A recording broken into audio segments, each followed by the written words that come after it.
Welcome to this meeting of the Planning Application Committee. I'm Councillor Jared Hargreaves and I'm one of the Vice Chairs of the committee and I will be chairing the meeting this evening. I just say that this meeting is being broadcast live, so everybody's aware of that. Just by way of introductions, councillors to my left make up the committee with myself and we'll be listening to and making decisions on the applications before us this evening. The officers opposite me will be advising the committee. They are legal services and planning officers who are here to support us and advise us. Just in terms of the running order for tonight, we do have a number of speakers. We do have a number of speakers. Now we'll take those applications first and then we will move on to the applications where we do not have speakers. So just for the running order, I'll just quickly whisk through it, then you know you can be ready for your space. So we'll start first of all with Cromwell Road, then move on to Kensington Church Street, Lansdowne Crescent, Cheney Walk, Chesham Street, Old Brompton Road, Penzance Place, and finally Elsham Road. But that's the running order for tonight. We have looking down here, we have no apologies for absence. Are there any declarations of interest? Yes, Chair. I have to recuse myself from item number 5, the Chesham Street application, because myself and the 2 other councillors are objectors to this application. Thank you very much. Are there any other declarations of interest? I would declare one declaration for the Lansdowne Crescent application. I'm actually a church warden at St John's, Notting Hill, which is a church fairly opposite the proposed development. I've had no impact on this application, and as a church we have not submitted any support or objections, so I have had nothing to do with that at all.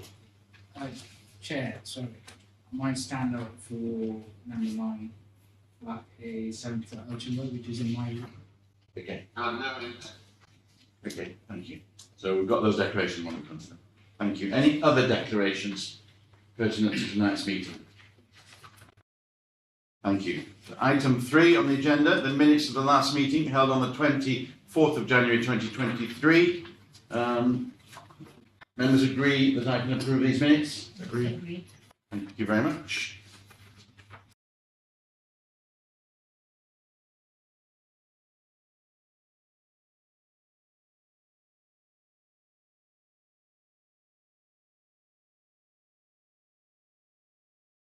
So we now move on to the applications before us this evening, and we start with 97 to 109 Cromwell Road. Who is going to present this? That's myself, Chair. Alice, thank you. Thank you. Before I start my presentation, I just draw members' attention to the addendum report and the additional letter of objection received. So that's just picked up in that report. Thank you. So the application before you this evening relates to number 97 to number 109 Cromwell Road, which is a 27-storey detached building located to the southern side of Cromwell Road. It's currently in use as a hotel. The application itself relates to the existing plant enclosure at roof level. I'll just draw members' attention to this with my cursor here. The application before you seeks to remove this existing enclosure and replace it with a 2-storey extension. The extension would be used for a function space and rooftop bar in connection with the existing hotel. Again, just the image on the left-hand slide just shows the application building identified by the red arrow. This slide shows the existing massing in a little bit more detail.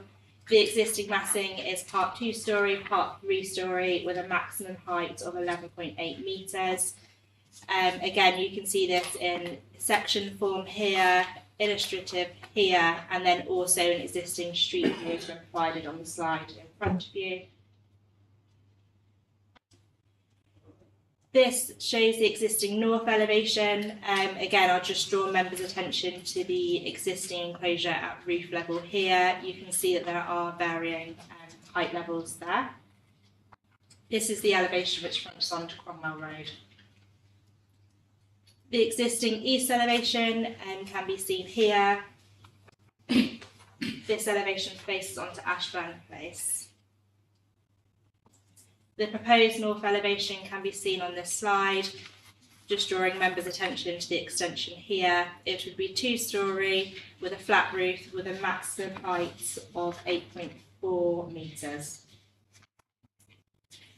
The proposed eastern elevation is on this slide. Members may note the addition of the glazing. We are recommending a condition under condition 7 for information on the lighting periods and further details of the glazing. Again, just showing the eastern elevation, there is a viewing platform and also a sheltered terrace located on this elevation. The left-hand arrow indicates the viewing platform and the right-hand arrow indicates the sheltered terrace. For clarity,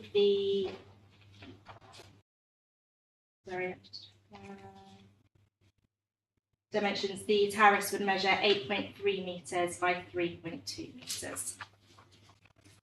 The lower image just shows a view of this, so the viewing platform indicated here with my cursor and the sheltered terrace indicated here. In terms of floor plans, this is the proposed floor plan at 28th floor level. So this would house a function space and ancillary spaces. You may also see that there are green roofing proposed at this level as well. 29th floor level is the proposed bar. I'll draw members' attention again to the viewing platform located here, and then also the sheltered terrace located just here. Sorry, this image is a little bit blurry. This is the ground floor plan of the existing building.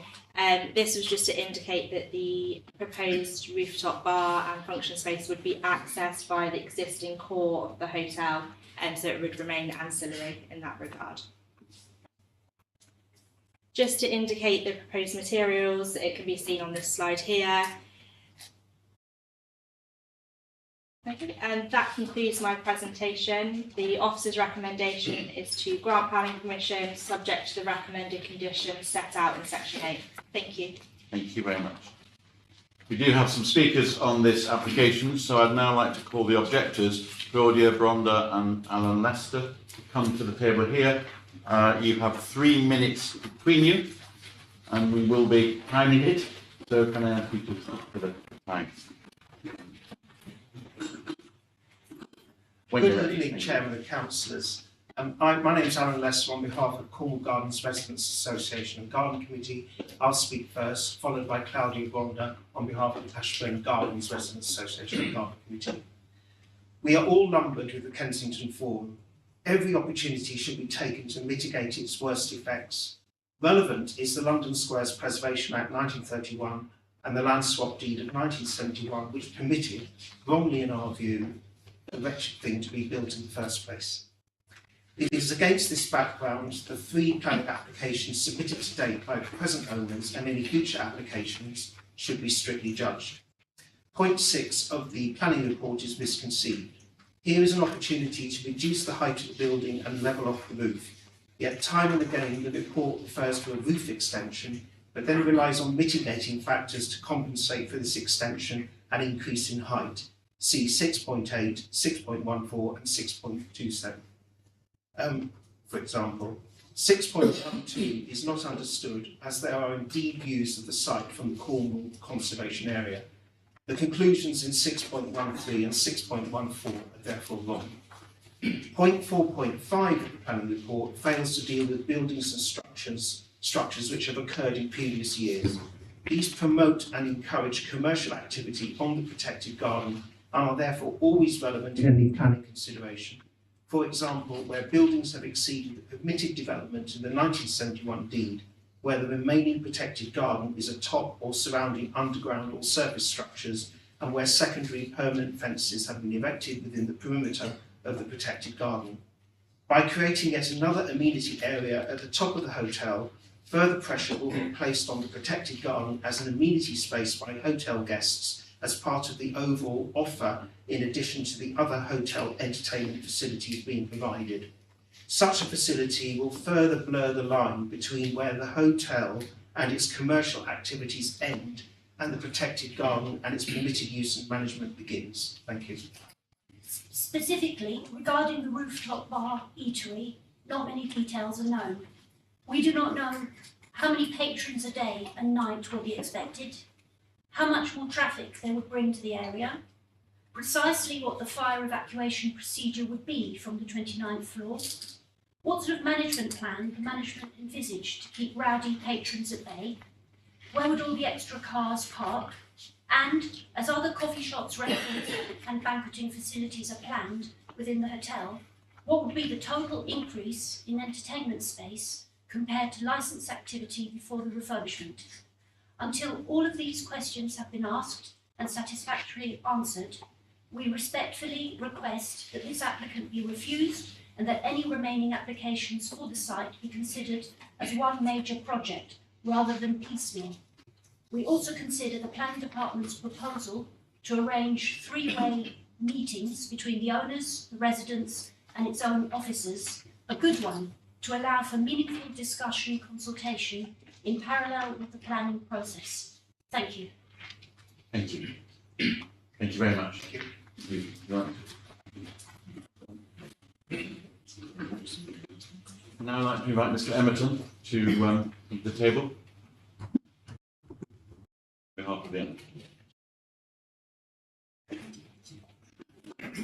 And again, you have 3 minutes. Thank you, Chair. Good evening. I'm here representing Fragrance Group, who, as you know, are the new owners of the Kensington Forum Hotel. Fragrance acquired the hotel following their previous unsuccessful attempts at redevelopment of the site, and they have an established pedigree for high quality, well managed hotels across the world, and see the Forum as a highly prized asset in their portfolio. I do not wish to cover ground that has already been dealt with by officers in a very comprehensive and report and presentation.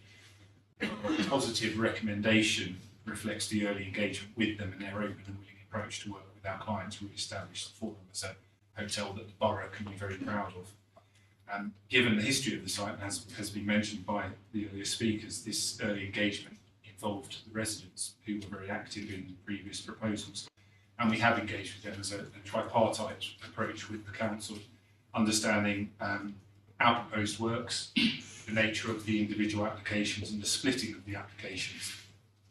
And that is based on no other reason really than the speed of delivery in the construction programme. It's obviously in everyone's interest for the development to happen, for the development to happen very quickly and for the gardens to come back again. And by splitting individual applications into kind of bite-sized chunks, benefit of bite-sized chunks is they're easily understandable, easy to digest, and easier for local authority planners to determine those applications and allow us to get on site. We have a recent permission for windows, and the windows are going to be moving forward, and then these follow in a kind of sequential approach. Feedback generally has been very positive from the residents, and I don't wish to really raise the issue of the gardens because the gardens isn't a planning issue. It's not the subject of this planning application. It's not a consideration for you in determining this application. But it is, it goes without saying that there is mutual benefit for everybody in enhancing and improving those gardens within the remit of the Gardens Act and making sure that it works for everybody. And we are engaged with the residents. There is a working group. The meeting has been set up for the 16th of March, and we're there to listen to how we can resolve issues and how we can deliver a garden that everybody wants. I don't believe that taking the point that was raised, I don't believe that this additional amenity will actually impact on the gardens because it's an amenity that isn't there at the moment. So actually it will alleviate any pressure that may be on the gardens at the moment, because this is an additional amenity space that otherwise is just an empty rooftop space. It will be very carefully managed. The hotel will carefully manage the space. They will ensure that the noise levels, there is a management procedure in place. There is no additional parking, there is no additional noise, and this actually replaces the tavern that's on the ground floor. Thank you very much. Thank you. Thanks for your time. you want to stay there? And Yeah, would any questions? the two like to come back, and then the councillors can ask questions if they wish to. So now is an opportunity for members to ask questions from the speakers. Councillor Chris.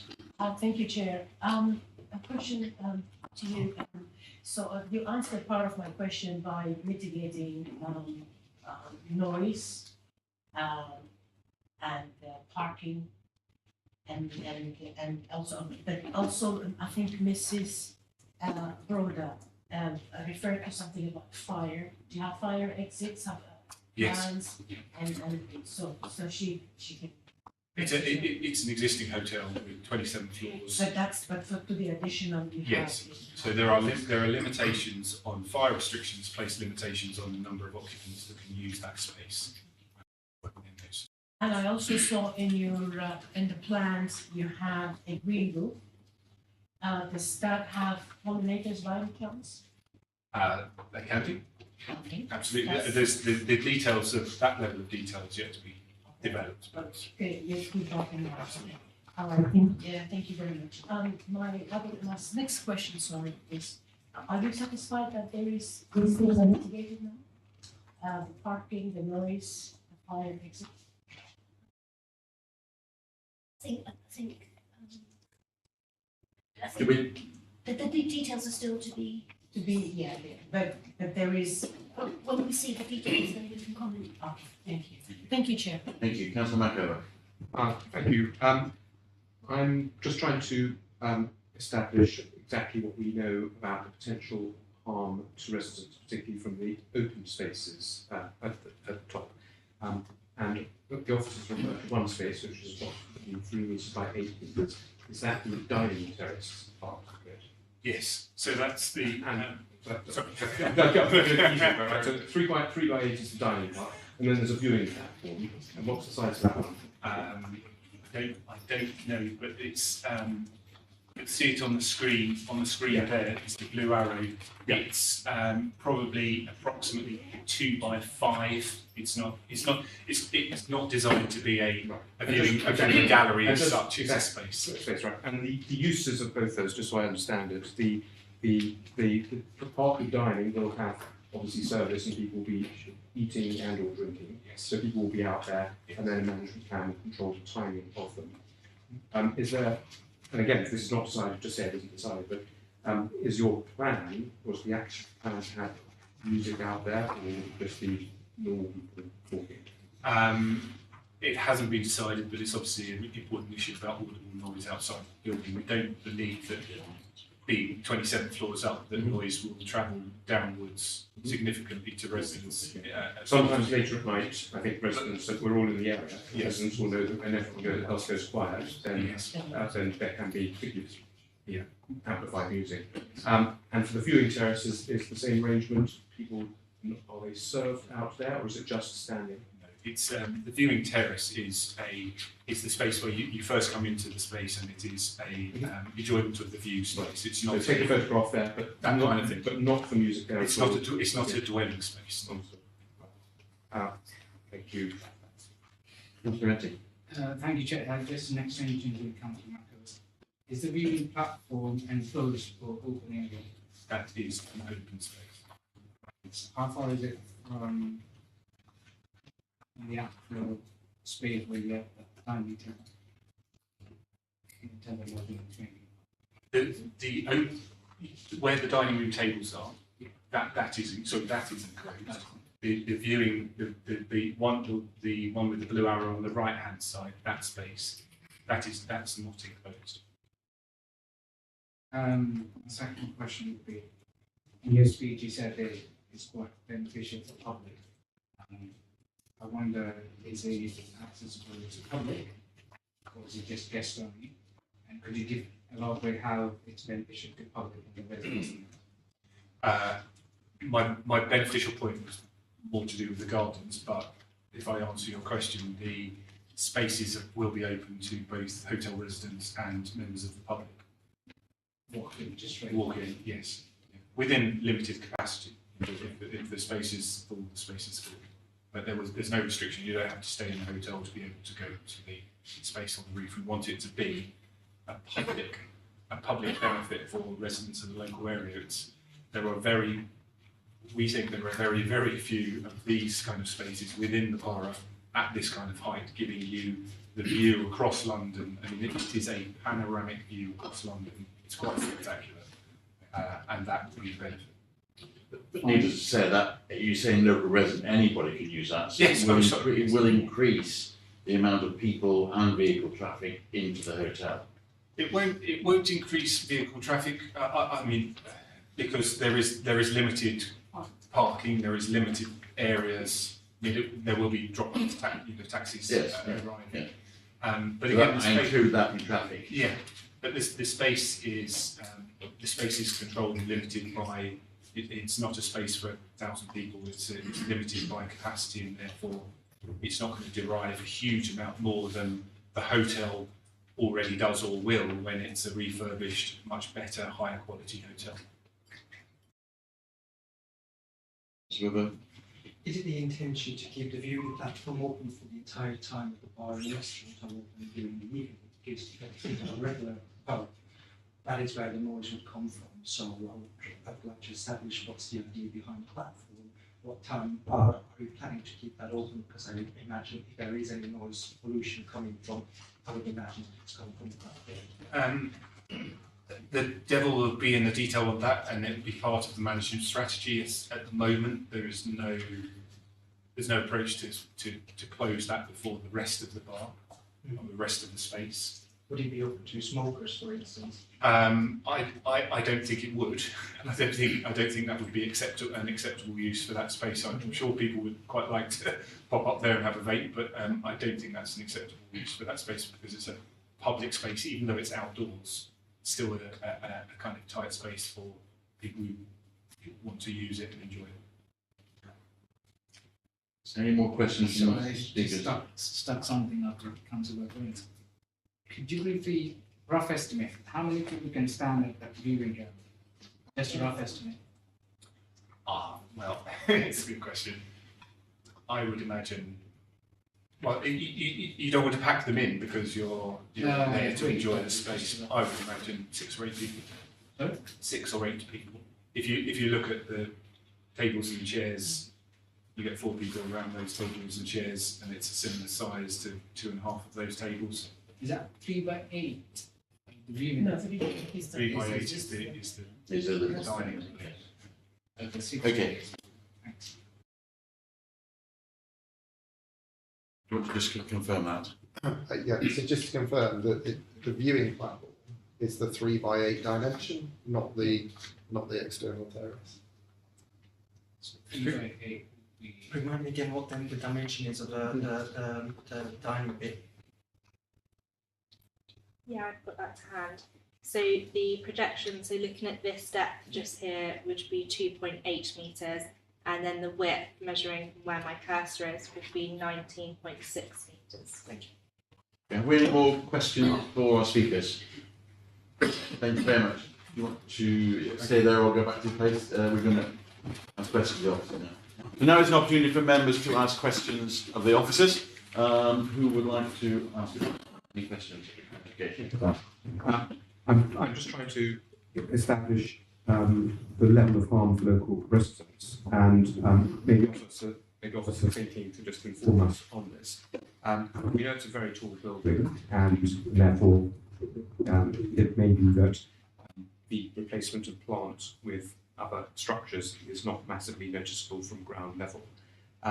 But do officers have a view on whether, particularly later at night when the traffic noise has gone, what level of sound or other forms of disturbance for local residents could come from the open areas, and that potentially would lead to what sort of service and management plan and how officers would judge whether something is going to protect residents or not. Of course, so the application has been submitted with a noise report, which is assess the generated noise from the viewing platform and from the sheltered terrace.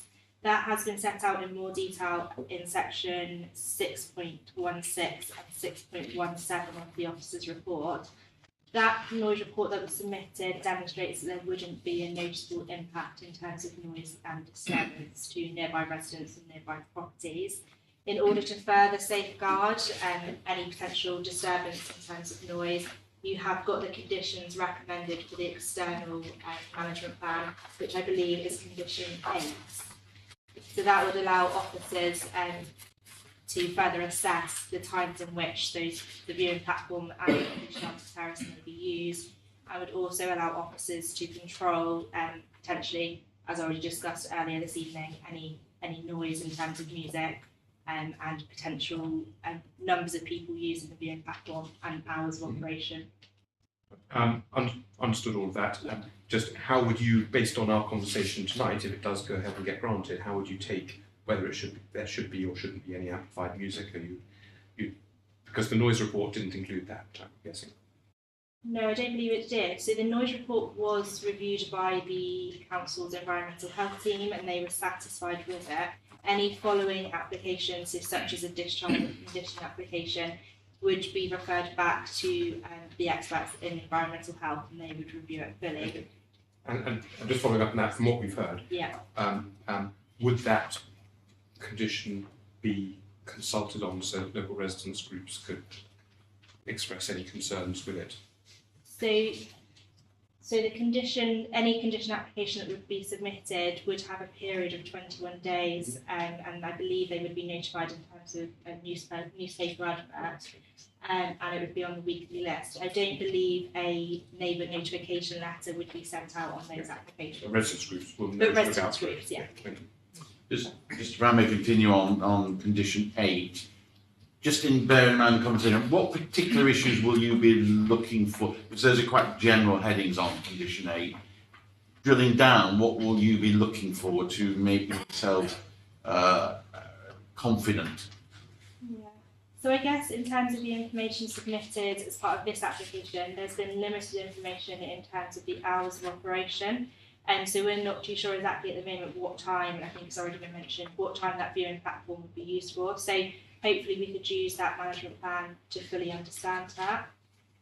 Also in terms of the expected numbers of visitors and the expected number of people that would be using those spaces at any one time, that could be captured as part of that. Also just general management of those spaces. So is there a plan in place for those spaces to be reviewed and obviously controlled by the operator, so that, for example, if they were overcrowded, is there a mechanism in place for that to be controlled? Hopefully that gives a little bit more background, but yeah, I do understand that condition 8 is quite wide on that. Just from our legal service, just will there need to be a licensing application? I believe there is, yes, I believe there is meant to be a separate licensing Which application. would cover also some of those points you mentioned there, presumably. Yes. Councillor Idris. Thank you, Chair. My question is on height. I wasn't very clear. So with the new development, does the height stay the same, increase or decrease? I'll just go back to the existing and then we can go to proposed. So there is a slight variation in the height just because it differs from 2-storey to 3-storey and you've got the overrun. In terms of, in general, the height would be reduced. So the maximum height at the moment, I believe, is 11.8 and the proposed maximum height is 8.4. So it would be reduced in total. There may be areas that it would be sit slightly taller than where it is at the moment, but in general would sit lower in terms of the maximum height. Thank you. No worries. Any more questions? To come back quickly on the condition 8, because as we've established, it is rather vague. Are there also, is it not optional to actually put a condition in place where we say access to the platform? We can already tell you now we would like to restrict that, for instance, to, and that is something up for debate, let's say 10 o'clock, for instance. Would that be an acceptable condition to put on there? We could condition, or members could condition the times of use. Otherwise, we could also include an informative to suggest that that information we would like to see up front as part of the management plan. What will the time limit, the current time limit based on the approved decision? So at the moment, there isn't a condition to restrict the timing of it. there is the condition to require the details of those spaces and how they would be used, and that's how it would be controlled. At the moment, there isn't an hours of use condition on that. So the suggestion of an informative, would that Yes. be something the committee would seek to have? I did. Thank you. Okay, I can draft that. thank you very much. Any other questions from for the officers? Okay, in that case then we need to move towards making a decision. Any comments that members would like to make before we go to a decision? I like the idea of the informative course, and if the developers will include pollinators. Let me guess what's coming. If the developers will include pollinators, that would make me extremely happy. Okay, then can we go to the decision, please? It's recommended the committee grant planning permission with conditions listed in section 8 of this report. Those members in favour, please indicate. And I would agree. Nobody against and no abstentions. In that case, then that application is granted. Thank you very much. Do we need to vote on the informative? No? Yes, or I'm just good? Don't need to vote on the informative, do it? No. We're voting for that to be included. Okay. Okay. Can we now move on then to item number 2, which is Kensington Church Street? And who is going to present that? Okay. Go on, just a second, I think some people are leaving. So,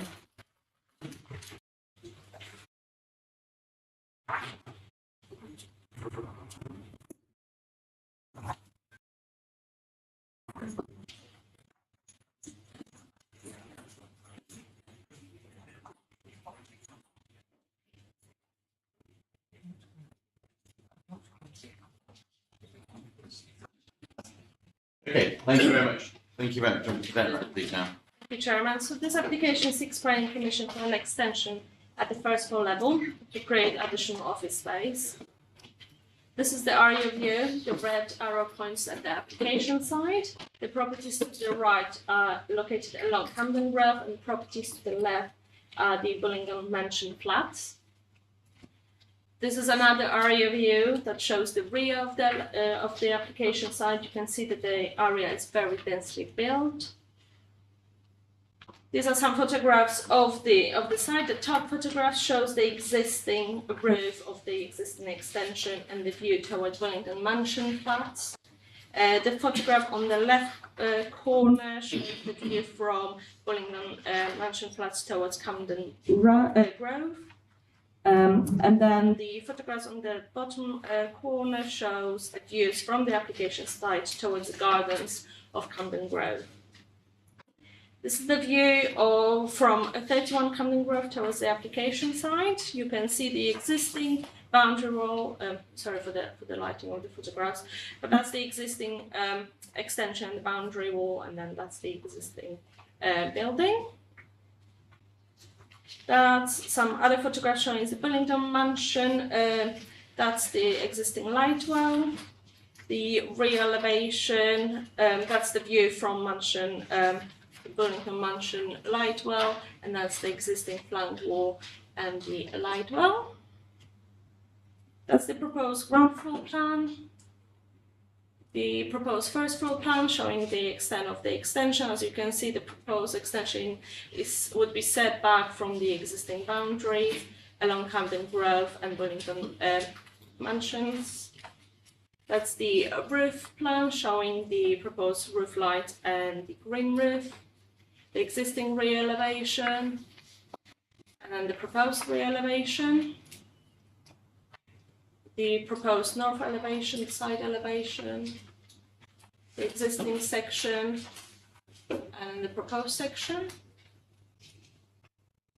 another section, the cross, proposed section.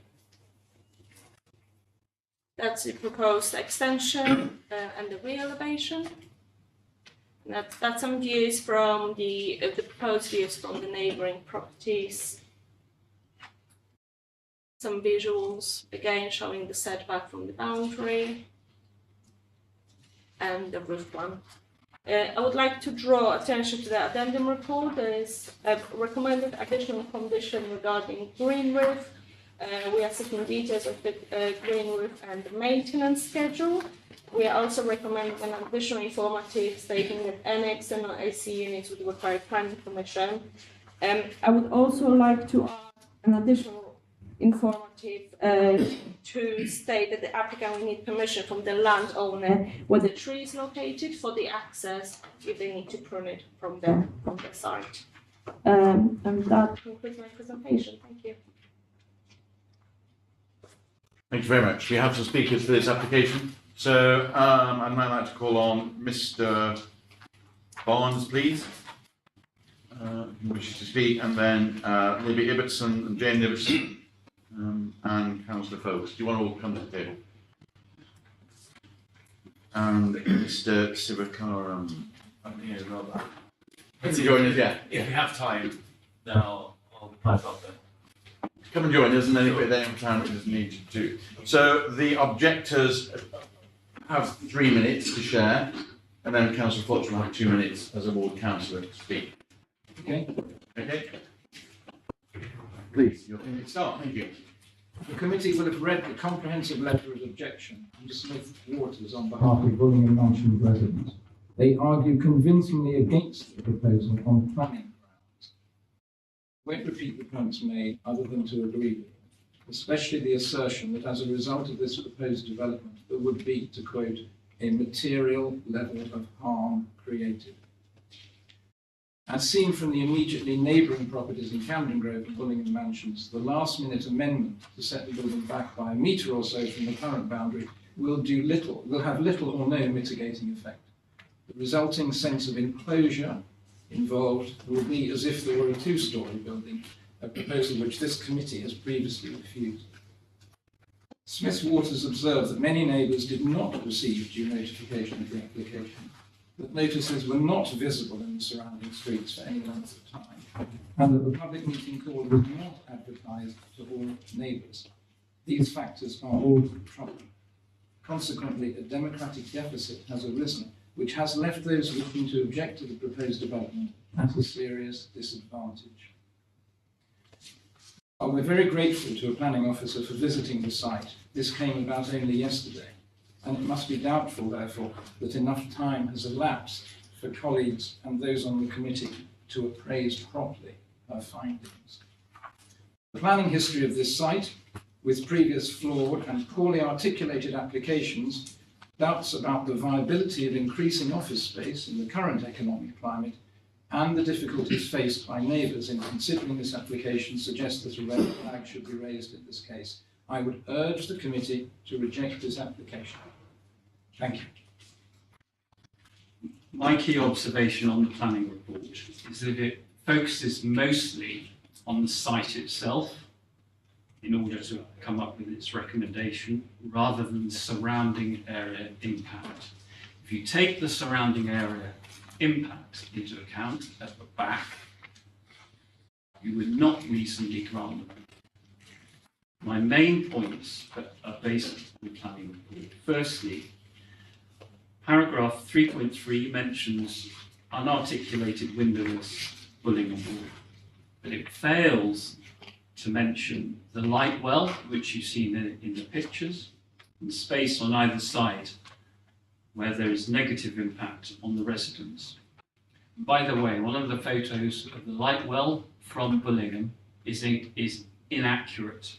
It shows a black structure, iron structure there. That does not exist.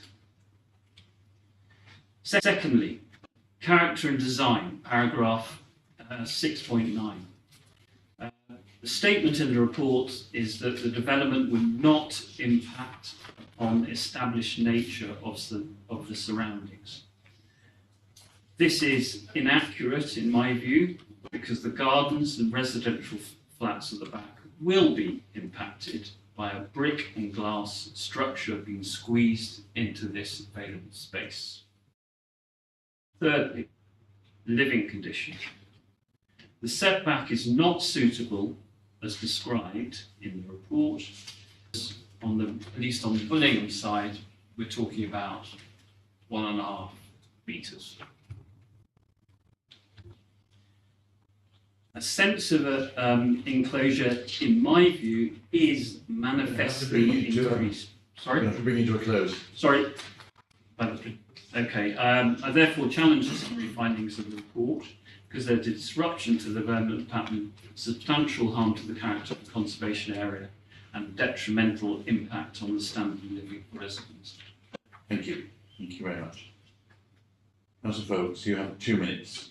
Thank you, Mr. Chair. Thank you, panel. I am here to represent the 39 neighbouring residential properties that surround the area that we're looking at here. And just to remind the committee that the office space they're asking for is only 88 square metres. That will make no significant difference to office space that isn't needed anywhere in the area. What amazed me was the application seemed to almost be written to find points to favour the developer themselves and to give them reasons to put it in here, and it doesn't respect the amenity of the residents at all. 6.12 as an example seems to justify the impact of the light to the surrounding flats by saying that there already is a reduction of light, so therefore it's fine to make that reduction of light worse, which seems a very odd way of justifying it. We've all seen the photographs that finally have been taken from the surrounding flats in Camden Grove and in Bullingham Port. I was there yesterday. Finally, an officer did get there. Only by happenstance did they happen to actually go into the flats rather than view from the roof, to actually look from below, which those photographs still are hard to, if you look at one from Camden Grove, that isn't there. That isn't, that doesn't show that if you put the roof across there, you're completely cutting out the view from the ground and lower ground floors. You won't be able to see the sky, and there will be an extraordinary sense of enclosure. So I would like to request that this application is refused, in that I think there'll be a massive sense of enclosure for all the properties surrounding it. There will be a loss of privacy because the frosted window is only 1.7 metres high, and people will be able to potentially, in the office space, look out into their properties. And there is the huge likelihood of light pollution because it is impossible to impose conditions on that office space as to when they turn their lights off, how long they work in that space, and they've got roof lights as well. So it'll be like a huge glowing light bulb being put in front of all these properties. I think in the balance of considering all of these things, the residents will come first. Thank you. Thank you very much. Thank you. Sorry, sir. So I'd now like to call upon Mr. Pender, please, from the applicants to speak. Not sure where I squeeze. Yeah, could you want to just pop back to your place for a moment, please?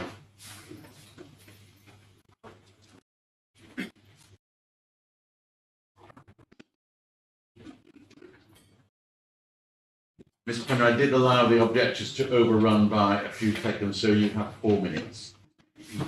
Thank you, Chair. Thank you. Thank you, Chair. Thank you, Committee. My name is Mark Pender and I'm the applicant's planning consultant. As you know, a similar application was withdrawn in November last year. This was largely because a third-party objector stated that some of the assessed rooms in the BRE light report had been incorrectly labelled. This does indeed sometimes happen because light consultants have to rely on, amongst other things, external viewings of the properties, publicly available floor plans from the council and sales brochures. In rerunning the BRE assessment, the results remained unchanged, but as a revised report had to be submitted, we were advised by the officers to withdraw the application, which we did. The application before you, as you've heard, seeks planning permission for a small extension of 88 square metres to the existing office on the first floor, slightly smaller than the withdrawn application. Unlike the withdrawn proposal, the extension is set in from the south by about 3 metres and the west by about 1.2 metres, and is approximately 2.3 metres high where it adjoins the rear gardens. That part of the proposal adjoining the rear gardens comprises a number of vertical windows with obscure glazing and includes vertical fins made from reconstituted stone. In addition, the use of yellow stock brick commonly found in this location and a cedar roof integrate the proposal into the surrounding area, which forms part of the conservation area. The obscure glazing and fins will reduce overlooking and impact on privacy. The setbacks will reduce the massing and any detrimental impact on neighbouring light. As stated in paragraph 6.11 of the Commission report, and I quote, the proposed extension would not result in a sense of enclosure beyond that already imposed by the extension below. Quote. With regard to light, paragraph 6.12 of the Commission report states, and I quote, nearby windows to the adjoining properties were found not to be impacted, and due to the positioning and bulk of the proposed extension, the nearby gardens were found also not impacted. It is important to note in this instance, the site-specific conditions include tightly packed buildings extending to a height approximately 5 stories and a largeness of 3. These conditions in their own right reduce the provision of sunlight to the immediate surrounding properties. When observing the proposed development in respect of the existing on-site conditions and the adopted setbacks, massing and scale, the scheme would not result in an unreasonable loss of light, end quote. In conclusion, we agree with your officer's position as stated in paragraph 6.16, which states, I quote, the proposed expansion of office space. The opportunity now for members of the committee to ask the speakers any questions they would like to ask. Councillor McAvoy. Thank you. I've got a few questions, but maybe I can start with the applicant's agent.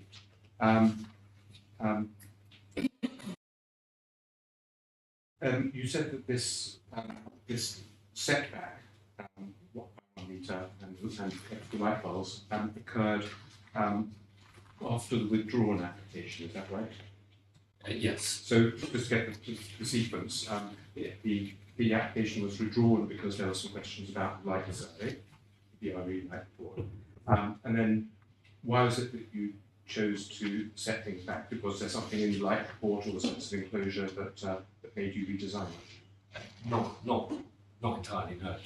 When we submitted the first application, which would have been early last year, it didn't have any setbacks on the boundary with the rear gardens. It did have a setback on the side adjoining Bullingham Mansions, so that was retained. There was a question mark raised by an objector about rooms labelled in the daylight. But why do you set back by that meter as a result of the light report? That was purely in response to the objections that were raised. We carried out our own public consultation on 2 events, one in relation to the withdrawn application, one in relation to the it was raised. So I'm being quick just because yeah, maybe like in terms of the light report, I know the officer's report. We can talk to them later, but I'll give you the chance to say it as well. The officer's report says that there's no impact, but I don't think that means 0 for every window in terms of sunlight and daylight and vertical sight at the moment. And we see that things are getting much closer to windows. How many of the windows, for example, have an impact of more than 10%? 0. If I can elaborate on that, I'm not the daylight and sunlight consultant, but I read the report. The report that was prepared, and it's equally related to the withdrawal scheme, regardless of the setbacks. There were 72 windows assessed in terms of the vertical sky component. So that's how much you can see from your window. 72 windows were assessed and all of them passed. When you say passed, does that mean there was 0 impact or there was 19.9%? No, they actually meet the guidance set out in the BRE document, which is what you use to assess light. There was no impact on light. That may I have to pick up with officers because when I've read light reports, nothing comes up with 0 impact. The question is what's noticeable, and usually people say that's why I said how many were over 10%. Because that can't be, to me, it's surprising if there's no impact when you're increasing the massing in that way. But that's you said that with the officers. Thank you. Another sort of slightly technical note: on the pictures we saw a lot of air conditioning units. Are they all being removed? Yeah, apologies for going back. You did ask me a question about light. I was going to also say that the daylight distribution assessment assessed 43 windows, of which 1 did not meet the standards, and that was a lower ground window to kitchen window at Bullingham Mansions, and that failed by 0.01%. That's why I took about. Right, so that would be 20.01%. It was 19 point. Instead of reaching 20, it reached 19 sorry, 9, Mhm. which is very close to that figure. With regard to the plant, there is no Can you just plant. pop the picture up with the air conditioning units on, then we can get an image of that, please. The one on the top. Yeah, that plant is going to be removed if planning permission is granted and there are no proposals to replace it. Right, so of the things there, there's nothing moved, nothing is moved to somewhere else, everything is gone. That's Yeah, correct, that's helpful. I'm going to pause you there. I'm just going to say, let my colleagues finish. Who else would like to ask a question? You just asked my friend, my question. Any other questions? I've got a question then to the objectors. I think one of you mentioned moving your arms, saying how close to some of the residential spaces this new story would be. I was wondering if you could point out where that was, if we have a photograph or plan, just so we can. It's a not obvious site to. The south side of the site, on the light well side of the plants. That's the light well. Yeah, space. Yeah. So your room affected is. I actually live in the basement, but I'm actually speaking on behalf of the ones that can be living on the first and second floors, and third floors. Also a question to objectors and looking at the site history. This was originally granted permission, I think, in 1961.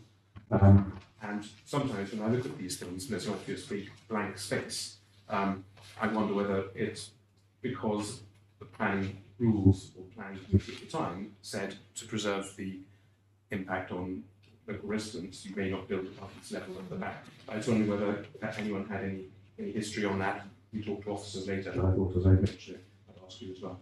Well, on the history, I mean, one point is that permission was only granted to on the ground floor level up to the boundary wall.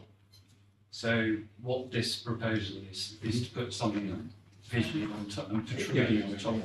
But I wonder whether at the beginning they kept it at that level because they were protecting the immediate At residents. the very beginning, it was a car park, and there's a revolving platform to park the cars, and it was just filled in as a result of Sainsbury's local being. I've looked at some previous applications, but I couldn't go back. So just on the air conditioning unit, surely some of those are Sainsbury's air conditioning units, so Sainsbury's are going to need air conditioning units. I can clarify that's not the case. You can see the Sainsbury's air conditioning units there on the right hand side. Yeah, okay. Just those, okay. Yeah. That's very interesting. Any other questions? So whose air conditioning units are they? The existing? The ones. They're the one, yeah. Yeah, they're associated with the office on the first floor, the existing office. Where would you replace them with? If you haven't, you know, I The think passive ventilation. Okay, thank you. Could I ask a question? Ooh.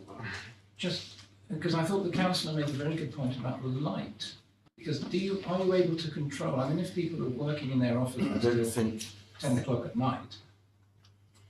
I'm afraid I can't. You can't. Okay, I I can't just, say it's a that. very. I just say that's one of the points that Yeah. I think Okay. we Yeah, need to do okay, with sorry. officers. It seems to me a very Okay. valid point. Sorry. Thank you very much. Thank you. You can stay there or return to your places. It's now an opportunity for the councillors to ask the officers any questions they wish to ask. Okay, I was going to ask about the light. Do we have? We can't. We can't. No, Condition. in terms of the internal lights, we can't. You can't put any timing on it or any No, restrictions. we could ask for details of the lighting, possibly as part of the condition. So if people want to work until 1 a.m., they can Yes, with the lights on because of the use. So because. So you're saying we could ask, but it wouldn't make any difference to the application? yeah. Okay, thank Yeah. you. I mean, just on the light point, I'm looking out of Tall windows here Yeah. onto residential properties there, and one of the things that I'm just going to be considering talking to officers is it's different from having a residential development where bedroom, which might have different sorts of lighting. This is intense, intense office lighting, can be quite bright. So I was actually going to ask the question to officers. We heard a discussion about fins, which would protect something. I didn't quite understand where they would be pointing. They don't move? No, my understanding is they don't move. They just set into Camden Grove properties. They're just on the angle. Those are Camden Grove. So in terms of the lighting from that area, yes, part of it will be restricted by those proposed things. Right. So the way that people inside would be able to look out, or the way that light would come out, where would that be pointing? To which properties? That goes towards the Camden Grove properties.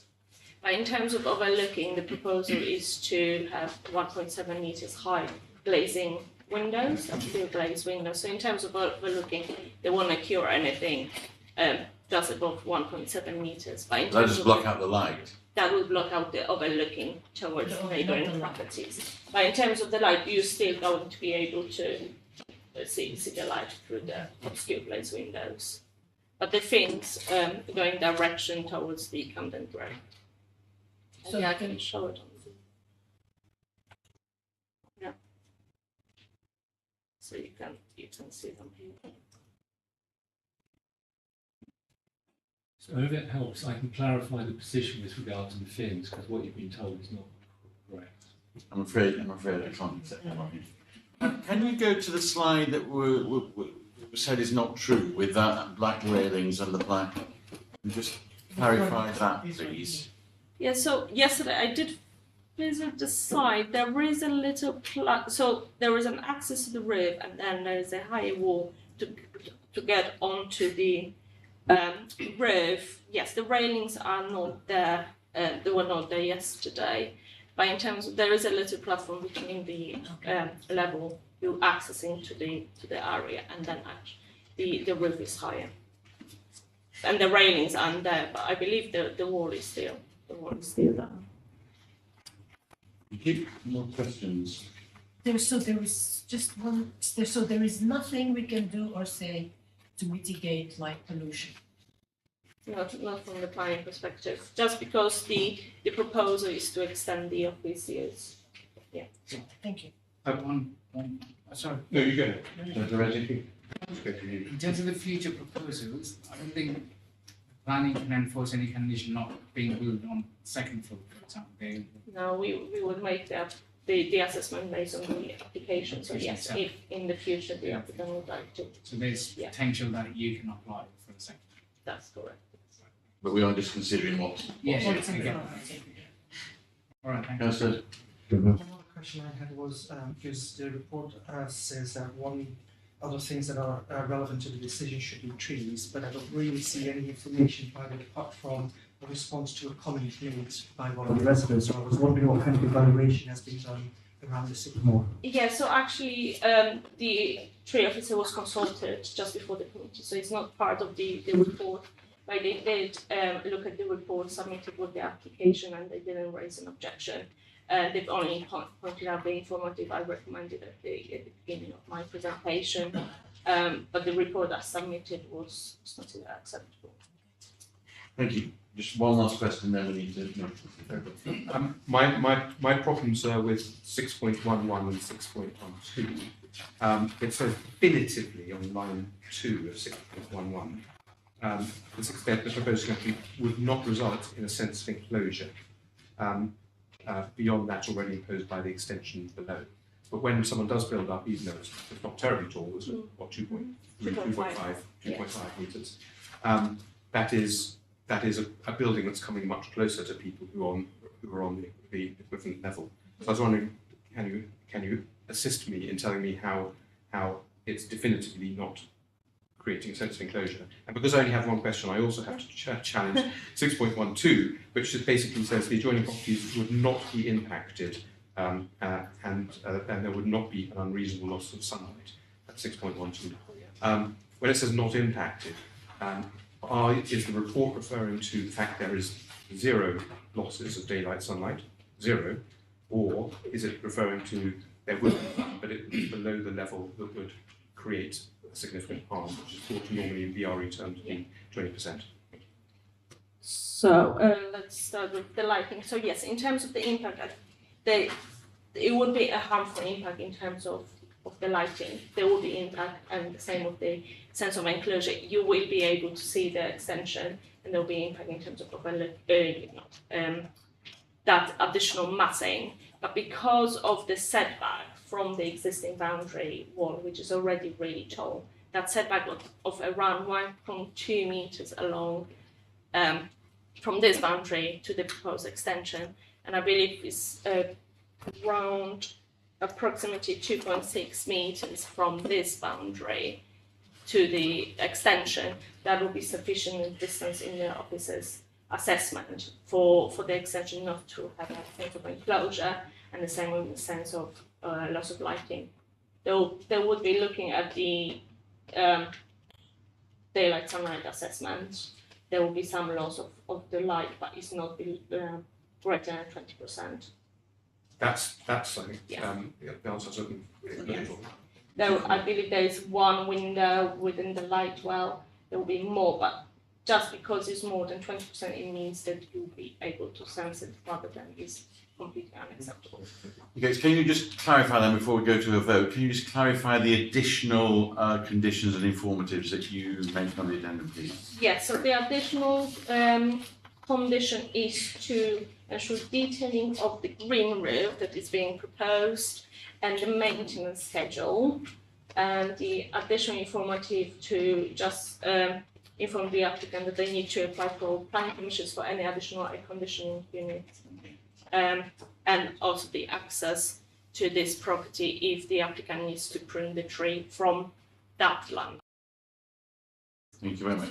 Okay, committee, we now need to go to a decision. Any comments before we go to a vote? I'll just make one comment. For me, this is very hard because there is obviously going to be an impact both in light and in sense of enclosure. But in my consideration, I'm just having to say this will be noticeable, and what I'm having to do is say, will the degree of harm, how big the degree of harm be? It certainly is going to be noticeable.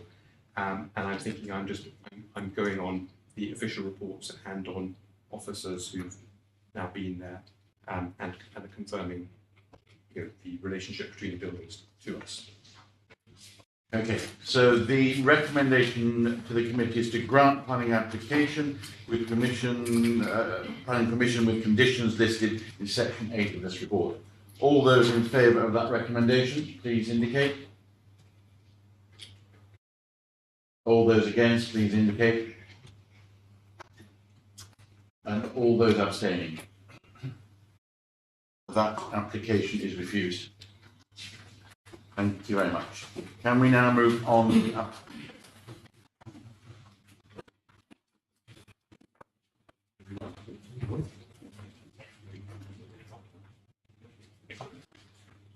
Before we move on to the next application, I'm just informed that we have to be clear on the reasons that we are refusing the application. So can those who refuse just please indicate why they refuse? It's it's not being able to mitigate for the light pollution and the sense of enclosure. I Seeing the light pollution and the feeling of enclosure. And for me again, it is the light pollution. So what's the mechanism now? So someone has to propose that, someone then has to second that, and then take a vote. Okay, Councillor Idris, do you want to propose that? I propose. Now second. Can we then vote on that, please? Favour? Okay. Anybody against that? Okay, fine, thank you very much. Are we in order? Mr. Legal, are we in order? Thank you very much. Can we then move on to the next application, please, which is Lansdowne Crescent? That's me again.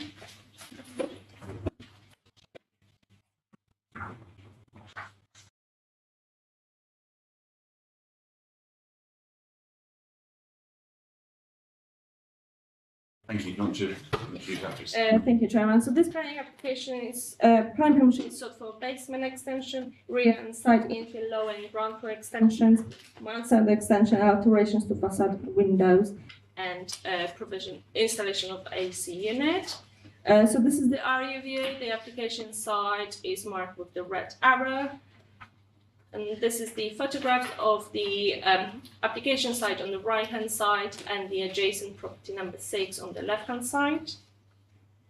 Some photographs of the existing site, the front of the application site. Some photographs of the rear elevation.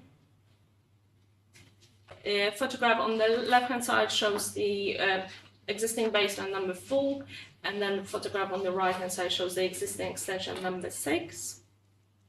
That's the proposed swimming pool and the plant area. The proposed basement. Proposed lower ground floor level, showing the extent of the proposed extension. The upper ground floor level. And that's the cross sections showing the proposed swimming pool and the proposed plant area over here. That's the proposed site elevation. The existing proposed streetscape. So you can see the right-hand side, that's the existing front elevation, and then that's the proposed front elevation.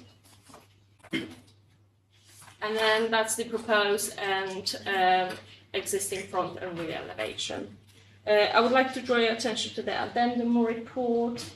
They're just a revised drawing, just to provide more clarification on the ground floor extension and some additional letters from the agent. That concludes my presentation. Thank you. Thank you very much. We do have speakers on this, so I'd like to call upon Uwe Schmidt-Hess to speak on behalf of the objectors, please. You have up to 3 minutes. Thank you very much. Thank you. Councillors, my name is Uwe Schmidt-Hess. I'm an architect and represent the owner of number 6 Lansdowne Crescent, Mr. Roberto Hornweg and Ms. Kathleen von Rose, who are direct neighbors to number 5. We object to the proposal for the following 7 reasons. The proposed mansard roof extension at second floor level would be harmful to the conservation area. Of the 14 semi-detached villas on Lansdowne Crescent, 2 have no side extension, 11 have a single side extension, and only 1, namely number 5, has a 2-story side extension. The Ledbroke Conservation Area appraisal identifies the existing gap between number 4 and number 5 as important townscape gap and emphasizes, I quote, the character of semi-detached villa pairs is essentially one of symmetry of design.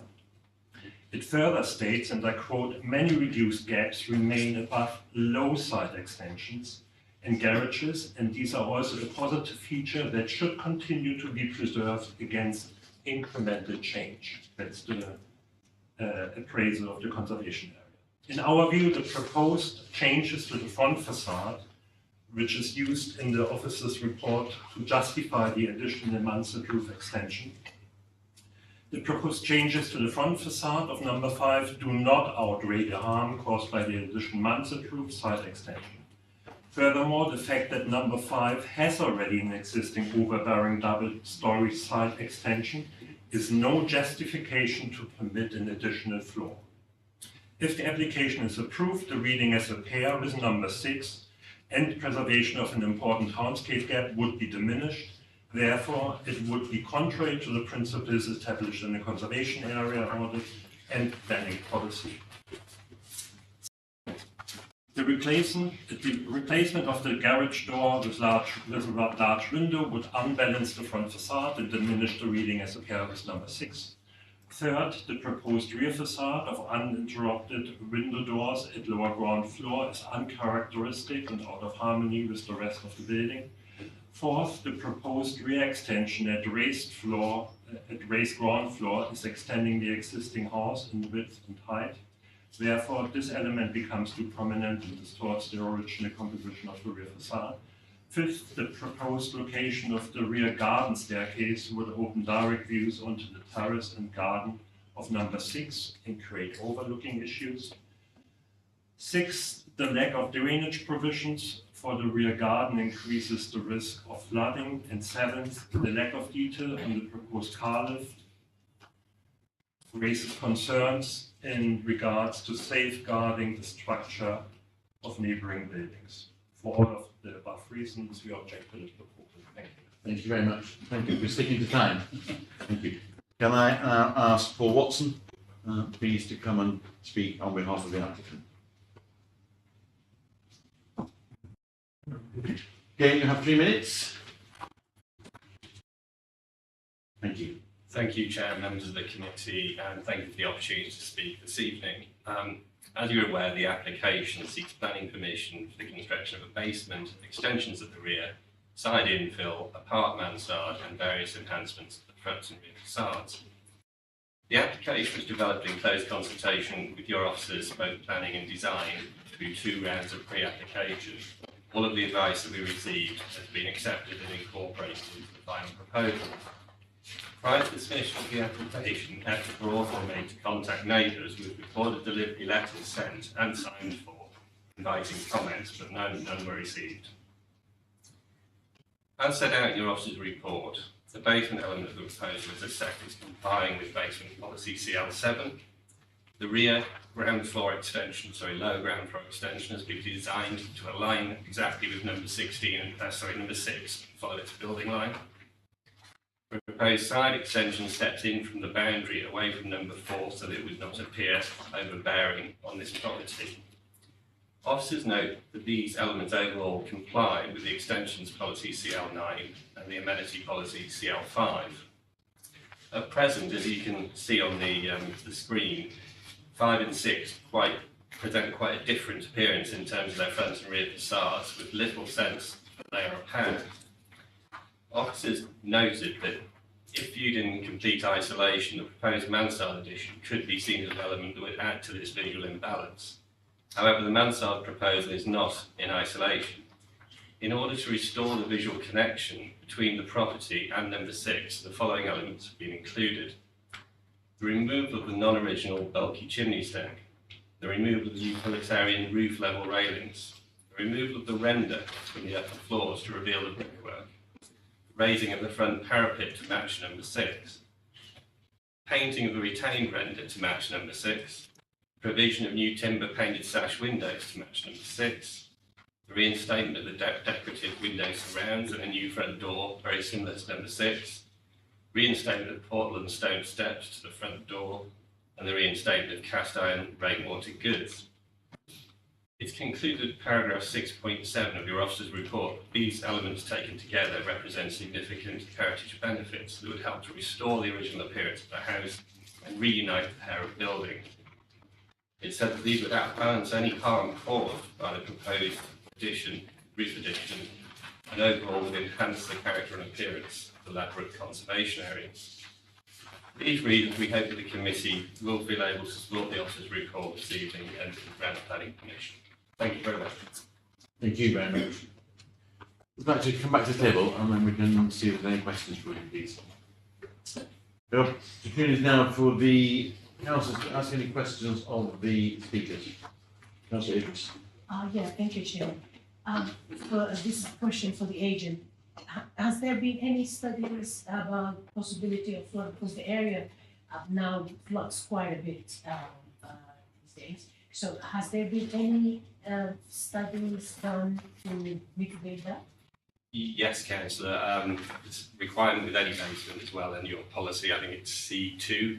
We have built in a sustainable drainage scheme, which is part of the application, and that includes retention of water capacity to meet your 50% betterment requirement. There's a condition on that your officer is suggesting the final details of that, but that's what is proposed, and that would be contained in the front garden area. Yeah, so do you have flips, and are you planning to have flip wall for the basement? Sorry, I'm not sure what you mean by flip walls. All right. You can't answer that question. I'm not a technical, sorry, I'm not a technical I one. think it just, Want to explain? yeah, it's just a flood prevention thing that they do for the basement. Well, the basement has been designed by technically competent structural engineers and drainage engineers who advise, but I couldn't tell you if that includes a flip wall. Yeah. Okay, Councillor Macover. Yeah, 2 questions. What's the total number of square metres being added? Goodness gracious, I'm not sure. I'll ask that. Second question, the plant room that's underneath the pool, you know, the size of that. Oh. It was a height, isn't it? Yeah. It's 1.6 high. It was discussed with officers through the pre-application because we essentially said, look, would you be happy with the planned agreement against the side of the pool? And I think officers went away, considered that as part of it and felt that it could be considered in line with the basement policy. I think there's a specific bit in the supporting text that says where you have pools, you may need this kind of thing. Well, I mean, I think that you've helped me not satisfy the policy, but you've helped me say that the officers have advised there's no point in going down that line of communication. Any other questions from the speakers? Thank you very much. Thank you. Probably one question to the architect, if that's okay. The applicant just raised a point that you have similar extension on the side, and those extensions are very sort of similar with you vibe. You represent that. Any comment on that? Yeah. Any comment on that? Well, as I said before, it's like that they are like two semi-villas which have no side extension. 11 have 1-story side extension. There's one villa with 2-story side extension at the moment, and that is granted yet another extension like floor on that existing extension. If you would take any of the existing one with 1-story side extension, I'm sure the officers would say no one is allowed to have a second floor on top of that. But yet the building which has already a second floor is allowed a 3rd floor. And that argument we just can't. Can you go back to the actual picture rather than the drawing, so we could see that? Thank you very much. Go back. Go back. Okay, so it's a drawing. Sorry, it is a drawing. Going forward, sorry. I fault. Maybe. That, yes, yeah. So that just gives it pictorially the point you're making. Yes, exactly. So on the right-hand side, it reads, the building reads differently. On the right-hand side, you see the existing 2-story extension. And what's typical is like on the left-hand side, like number 6, having a 1-story extension. That is the low extensions which is mentioned in the towns. It's an important townscape gap. On the right-hand side, it's already like compromised, and yet this is used to say we are compromising it even further and add another floor, which for me I can't just follow. Okay, thank you. Thank you very much. Okay, thank you very much. We now have an opportunity to ask questions of the officers. Yes. Councillor Idris. Actually, to follow on from this comment, because I mean, will we allow 8 and 7 and 6 to have a second floor on top of the garage? Or is it? Well, that's not. Is it? That's something we would have to then assess it one day. Because I mean, I see his point. It's if 2 are not allowed, we're saying it's okay to have a 3rd. But we have to address this application that's in front of us. Yeah, that's what I'm trying to address now. If 2 is a little bit more, then 3 is okay.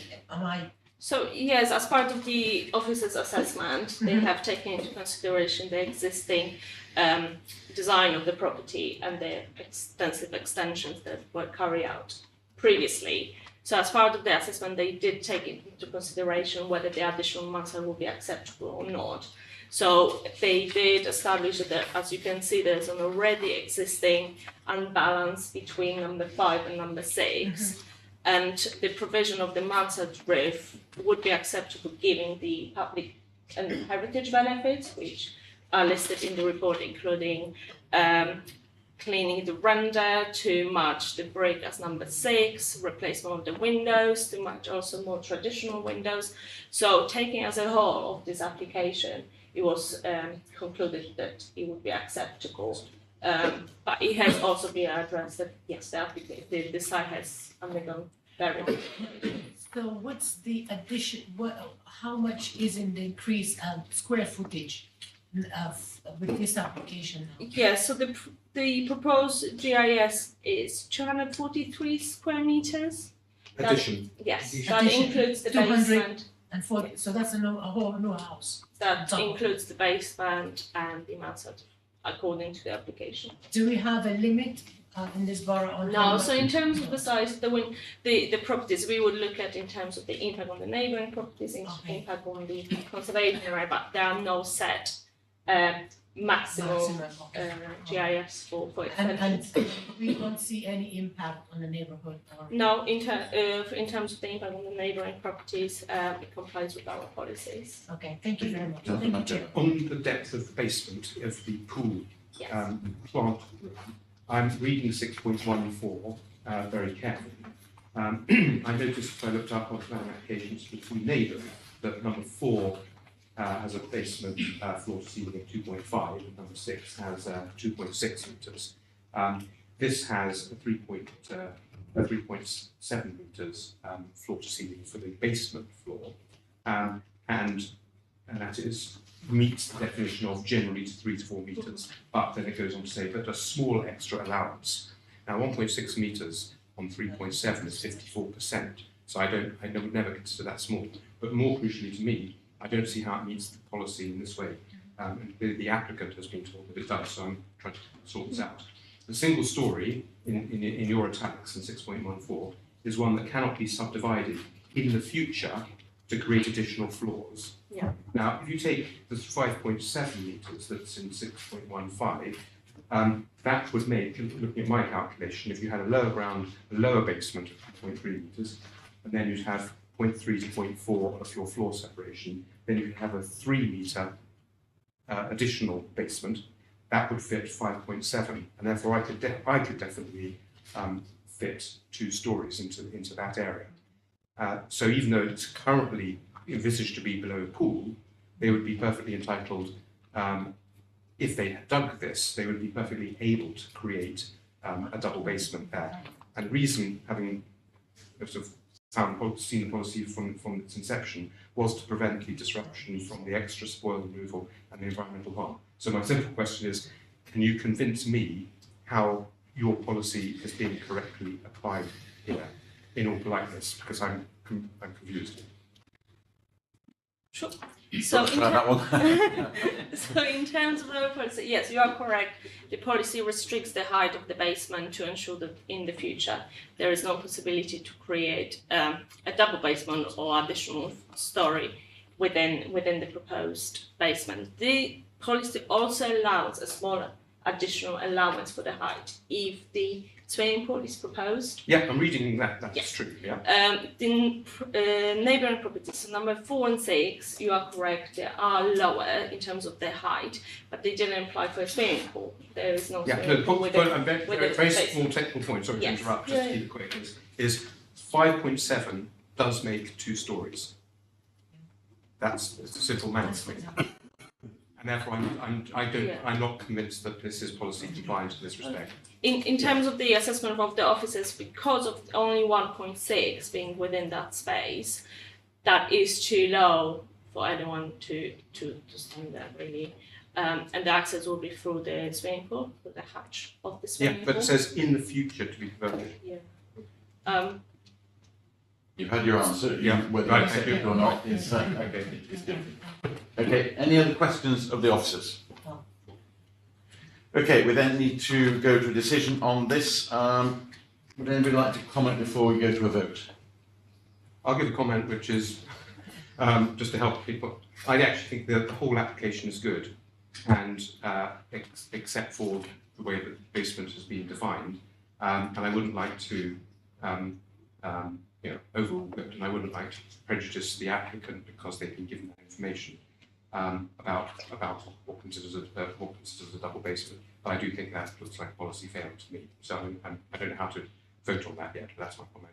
Okay, so the recommendation, the committee is to grant planning permission with the conditions listed in section 8 of this report. All those in favour, please indicate. All those against, please indicate. That application is rejected, and you have to now give reasons for the rejection, please. Well, my one, as I said, is that my only grounds for refusal is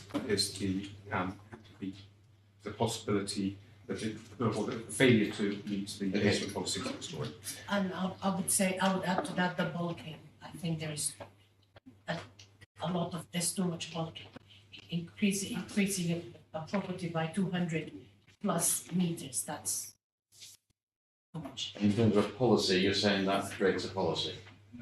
I'm not sure, to be perfectly honest. I'll refer to, Well, obviously, is it it has to relate to a policy, so I'll stick with the basement being actually more this double basement as opposed to one.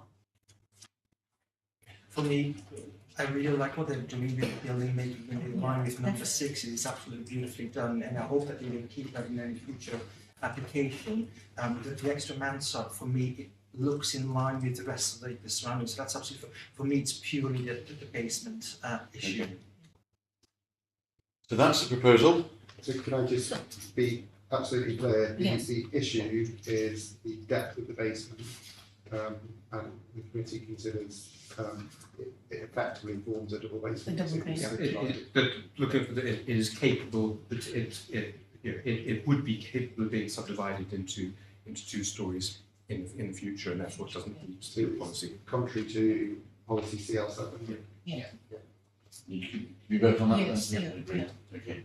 Sal, you wanna propose? I'll propose that reason for refusal. Yeah, you vote to I'll second. second. Okay. And the vote?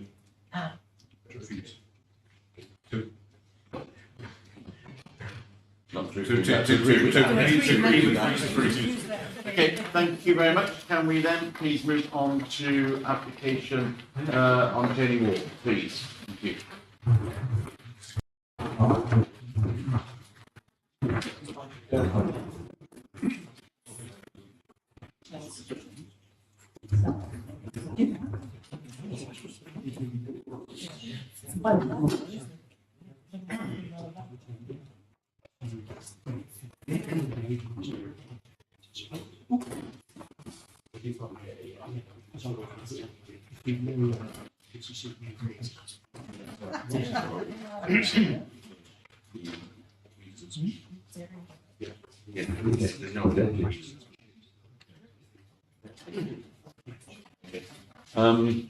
Who's going to present this, please? Yes, I will be presenting. Thank you, Chair.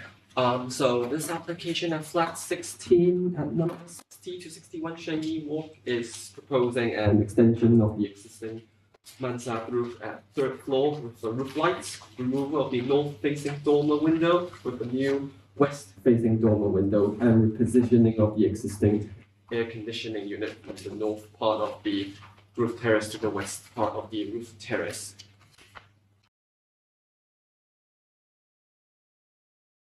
So this is the site location plan with the red boundary outlining the full extent of the flats at 60 to 61 Shenyi Walk. This satellite image shows where the actual flat is outlined in red, so it's closer towards the center of the site. The flat itself is actually a 2nd and a 3rd floor duplex flat. So this is the existing 2nd floor plan. I would like to point out the kitchen window as existing here, facing towards the east, being used by a kitchen. There would be internal works proposed to put an ensuite here, but internal works are not they do not require planning permission, therefore that change is not being considered in this application.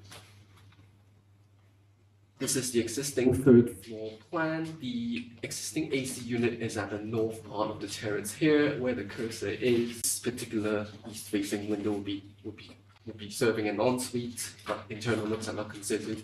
They do not require planning permission, as discussed previously. So this is the third floor plan where the proposed mansard roof extension will be at the north part of the roof terrace. It will cover the entire flat area of the north part of the terrace with a roof light.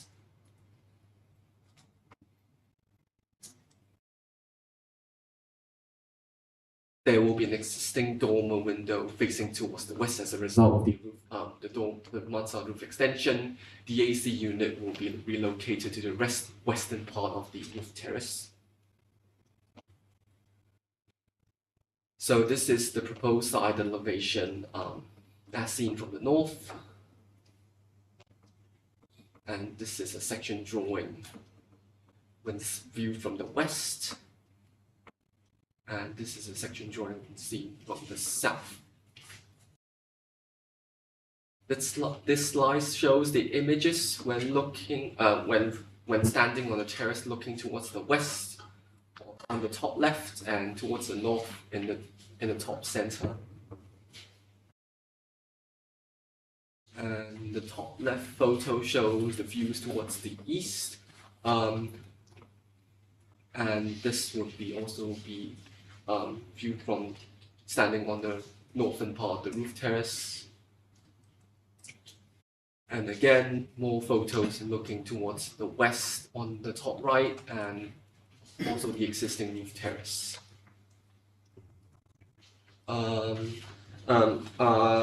Members should note that there is an addendum for this application where there is an additional objection received, which reiterates the objection with regards to noise and disturbance, which has been mentioned by some objectors previously. And officers are recommending to grant planning permission subject to conditions listed in section 8 of this report. Thank you.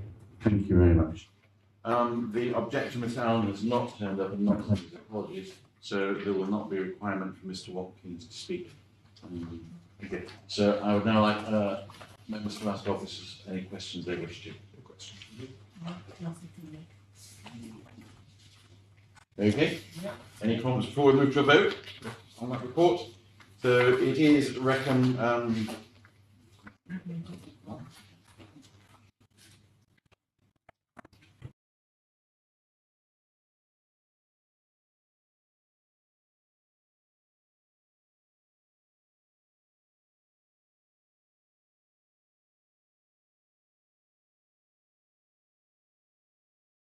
Shall I get the wording right? Yeah. So the recommendation of the committee is to grant permission with the conditions listed in section 8 of this report. All those in favour?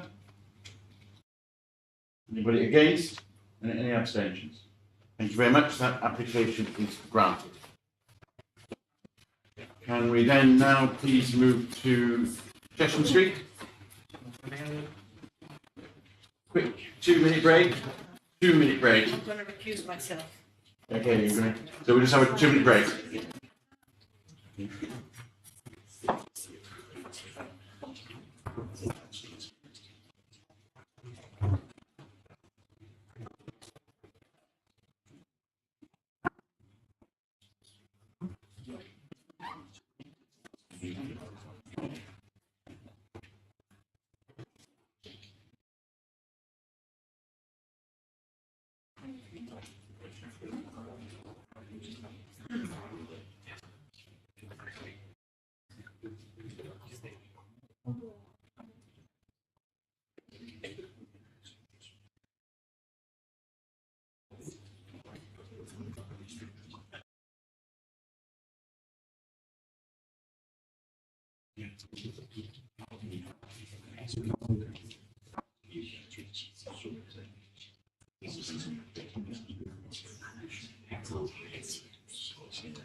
Thank you very much. Okay, so we're now going on to this application on Elsham Road. Who's going to present this? So Chesham. Chesham Street. Thank you, Chairman. Chesham Street, yes, Chesham sorry. Street. Yeah. The application site is flat 5, located at the first floor of numbers 13 to 15 Chesham Street. I've marked it there with the yellow arrow, and the application specifically relates to the recessed area you can see just at the head of that arrow there. These photographs provide you with a closer view of that recessed area.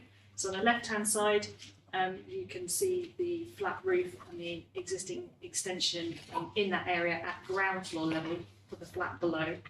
And then the right-hand photo shows you the flat roof looking down on that infill extension at ground floor again. So the area above that flat roof, you can see on the right-hand side, that's where the proposals relate to.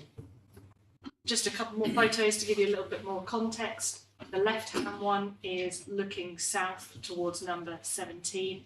This is taken from the existing terrace at the application site. You can just see the railings on the left-hand side of my cursor is. That again is that flat roofed area you can see before.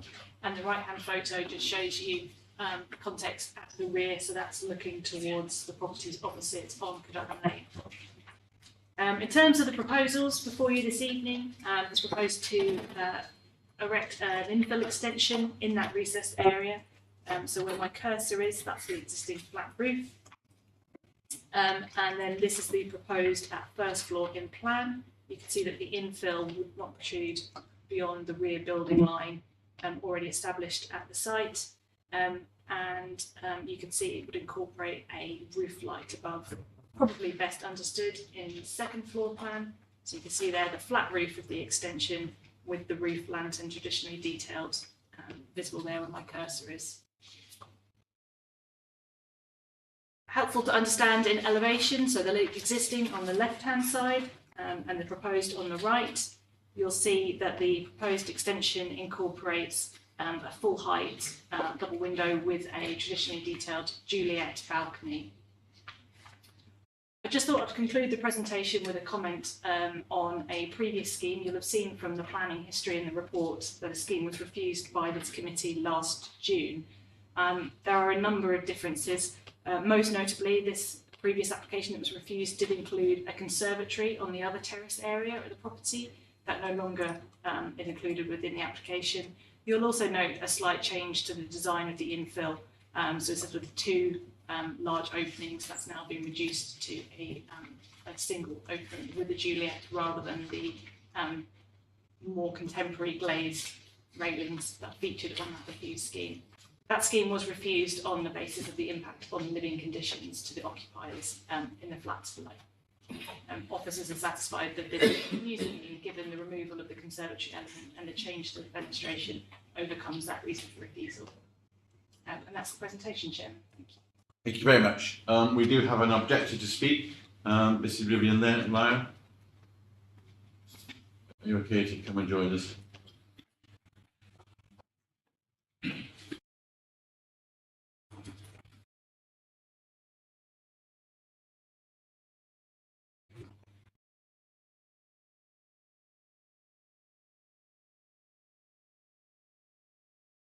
Thank you, Ms. Lyle. You have up to 3 minutes. Thank you.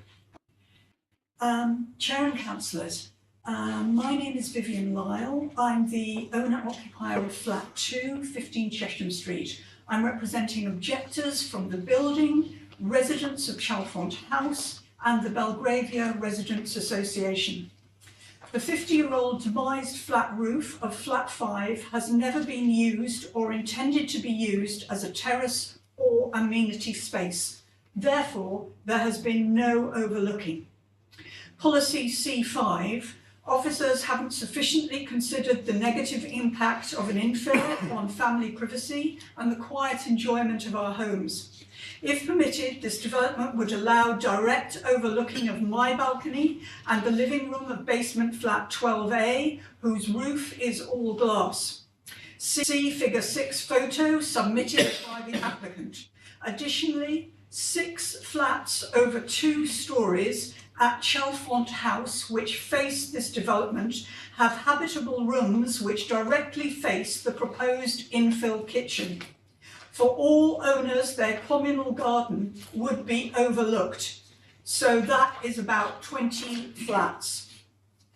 Policy CL11 and CL3. This development would lead to an unacceptable increase in the bulk and mass of the building, which would neither preserve nor enhance the Handstown conservation area or the building itself. For all objectors, there's an added sense of enclosure. We object to the demolition of the original 1830s flanking wall to enable the proposed infill to join onto an existing room. The building is currently being considered for a Grade 2 listing by Historic England. We request that you don't undermine this process by allowing this infill. Policy CL1. This application doesn't improve the character of the building. The proposed lantern light is out of keeping. A network of communal pipes carrying waste and rainwater drain from the roof down the rear wall. Access to these, particularly in emergencies, is vital. Internal boxing in of these pipes prevents access. An infill would prevent external access by ladder to pipes via the balcony of the flat below. Against the rear wall of this infill, across the width of the flat roof, is a deep, open communal gutter and drain. Enclosing this with kitchen flooring would prevent access and increase flood risk. The applicant suggests removing the open gutter across the front edge of the flat roof, even though it provides efficient down drainage. This application adds to flat 5 2 further WCs, a shower and 2 hand basins, which will overload the communal piping capacity. We'll need you to come to a close, please. Thank you very much for listening. Thank you. Thank you. Okay. Committee, any questions, please, from the speaker, Mrs. Lyle? Yes. Thank you very much. Thank you. Thank you. Any questions of officers, please? Just, thank you. If you look at the rear, the terrace, the rear terrace there, that's probably quite a useful picture because it's not like there's a uniform rear elevations that's trying to be preserved. Yeah, absolutely, Chairman. We're looking at a rear elevation here. We perhaps have a classic solid to void closet wing to recess relationship. Clearly, it's been heavily extended and further to the right-hand side of that photograph where we look, but even on the immediate neighbours, you'll see that there's various extensions at lower levels. There is a conservatory extension at this level to the far left of the building, you can see there. So weight has been given to that in the officer's recommendation. Could you just stress Mrs. Lyle's point about access to gutters and pipes and those sorts of things, please? Yeah, absolutely. Fully understand why residents of the flat might be concerned about issues of those of that nature. However, it doesn't fall under sort of planning to deal with that. I'm not saying that it wouldn't need to be resolved, but that would be a matter for the leaseholders of the building to work out alternative arrangements. I wouldn't want to comment on whether the arrangement put forward under this application is appropriate or not. Okay, thank you. Any other questions by members? Just a very quick question for you. As you've seen the comments from the residents and some of the pictures provided when it comes to overlooking, could you clarify your feedback on those pictures maybe? Yeah, I mean, I do think we need to be mindful that the previous application was refused and overlooking was part of that. However, that did include that conservatory element and larger expanses of glazing within the infill. So we are looking at quite a different application here.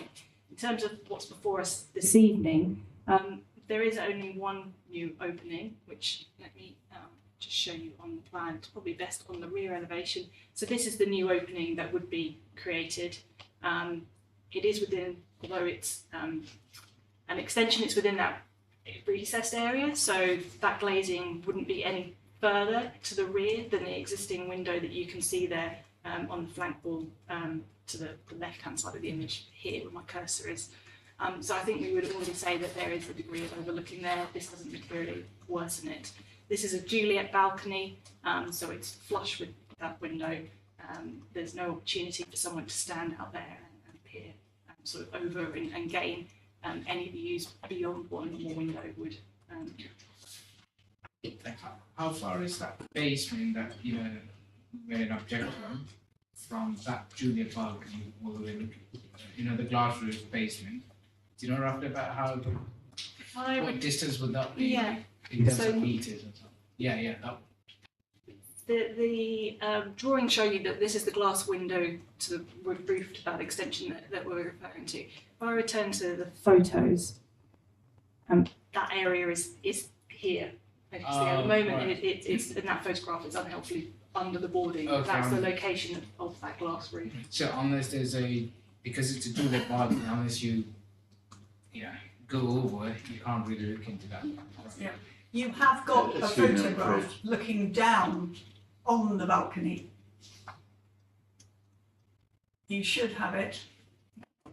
There are photographs also within the pack that are not included in here. But I think that should give you an idea.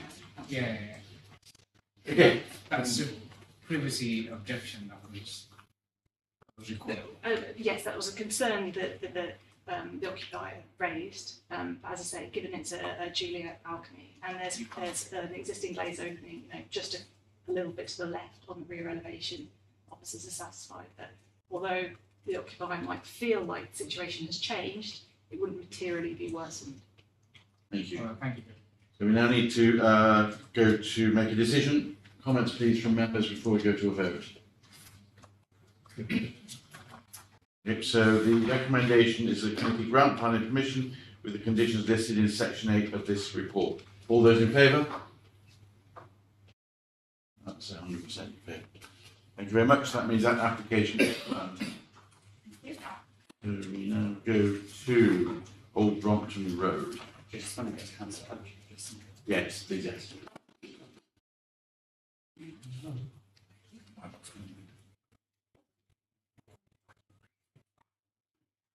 I'm going to forget.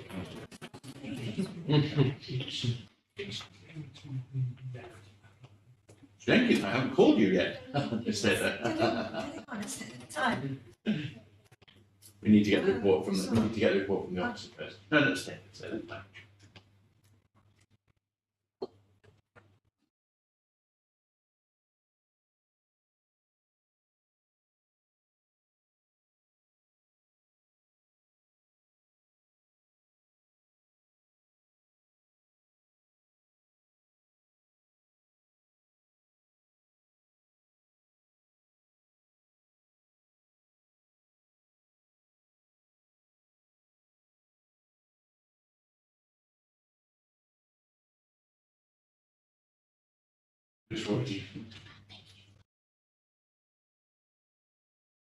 Okay, would you like to present Old Brompton Road, please? Thank you, Chairman.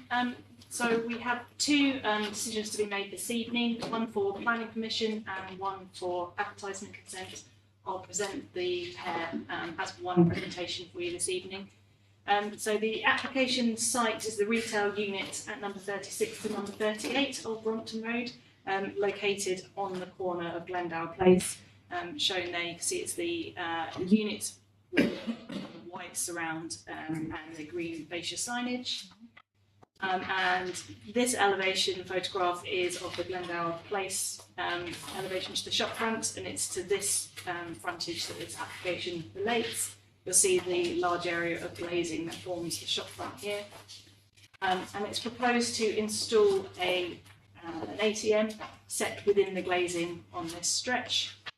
That shows you the location of it. And my final slide just provides you with some details of the appearance of the ATM, including the lighting and signage. The control of advertisement consent application does include a condition to limit the brightness level of that illumination proposed. Thank you, Chair. Thank you very much. So we have one objector. Joyce Jenkins, would you like to speak now? I'm Joyce Jenkins. You have 3 minutes. I'm here on behalf of the one Glendale Place Right to Manage Committee. I was at first questioned whether it was there or not. I changed my mind because it's rather like arguing the difference between science and religion. It's got completely different points of view from not just the plan, something different from what the planning committee look at. And so I'll just read it one of it. Thank you. I was originally indifferent to the idea of having an ATM machine at Natural Health Centre until I was made aware of the many and dangerous safety concerns. But I have to ask myself, why do the owners of the Natural Health Centre and Chinese Medicines shop car massage parlour want to have an ATM on their glass window? I can only surmise. If it were of the public good, I would argue that South Kensington is well equipped with at least 7 ATMs, all of which are well and responsibly maintained by the banks concerned. While that is the case, they have in the past been regularly broken into or jailbroken by thieves, which results in customers losing their card details or their money. And they regularly attract beggars who loiter around and plead with people who have just taken money out, both of which create a safety risk and a nuisance concern. And as we don't have enough police anyway, this will exacerbate the amount of work for them.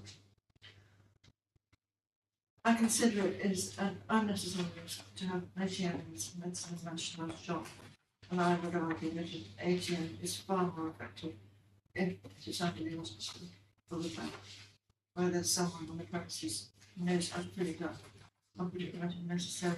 Furthermore, in a bank, there's less likelihood of damage as the outside is stone and maintained. Which brings me to my next point, which is the appallingly worn and fragile state of the outside of the shop and basement. In contrast to the banks, the basement of Natural Health Centre really deserves to be condemned as a health hazard in its present state. Rubbish, bicycles, and any amount of garbage accumulate in that particular corner of the forecourt. As we all know, dirt attracts dirt. The basement, the other side of the road, would probably present a health hazard to anyone passing by to use the ATM, as it is approaching gutter status, nor does Natural Health Centre appear to care about the appalling state of the outside of their shop, which is the owner of the shop is rarely in evidence, and for various other reasons leads me to believe that very rarely any responsible management on the premises. The proposed space would be far more effective if used as a bicycle park. You have to bring you to close now. Thank you. Thank you very much. Any questions from the speaker, please? No questions. I would just say I'm sympathetic hearing what it would do to the area, but where I think we'll probably find out when we talk to officers, we're quite limited in being able to make improvements. Yes, I understood that. Thank you. I just share what Councillor just said. When I first read the application, I asked my question the same thing you mentioned. We already have about 5 or 6 ATMs in that area. I don't understand what is this one going to say. Okay. Thank you very much. Any questions for the officers, please? Do we have a limit on how many ATMs in 1 square meter can be or something? Certainly not within planning. I mean, logically, you can look at it that way and say, you know, surely there's plenty of other opportunities for people to get cash out, but I'm afraid we, you know, need isn't a planning consideration. We have to just assess it on its planning merits.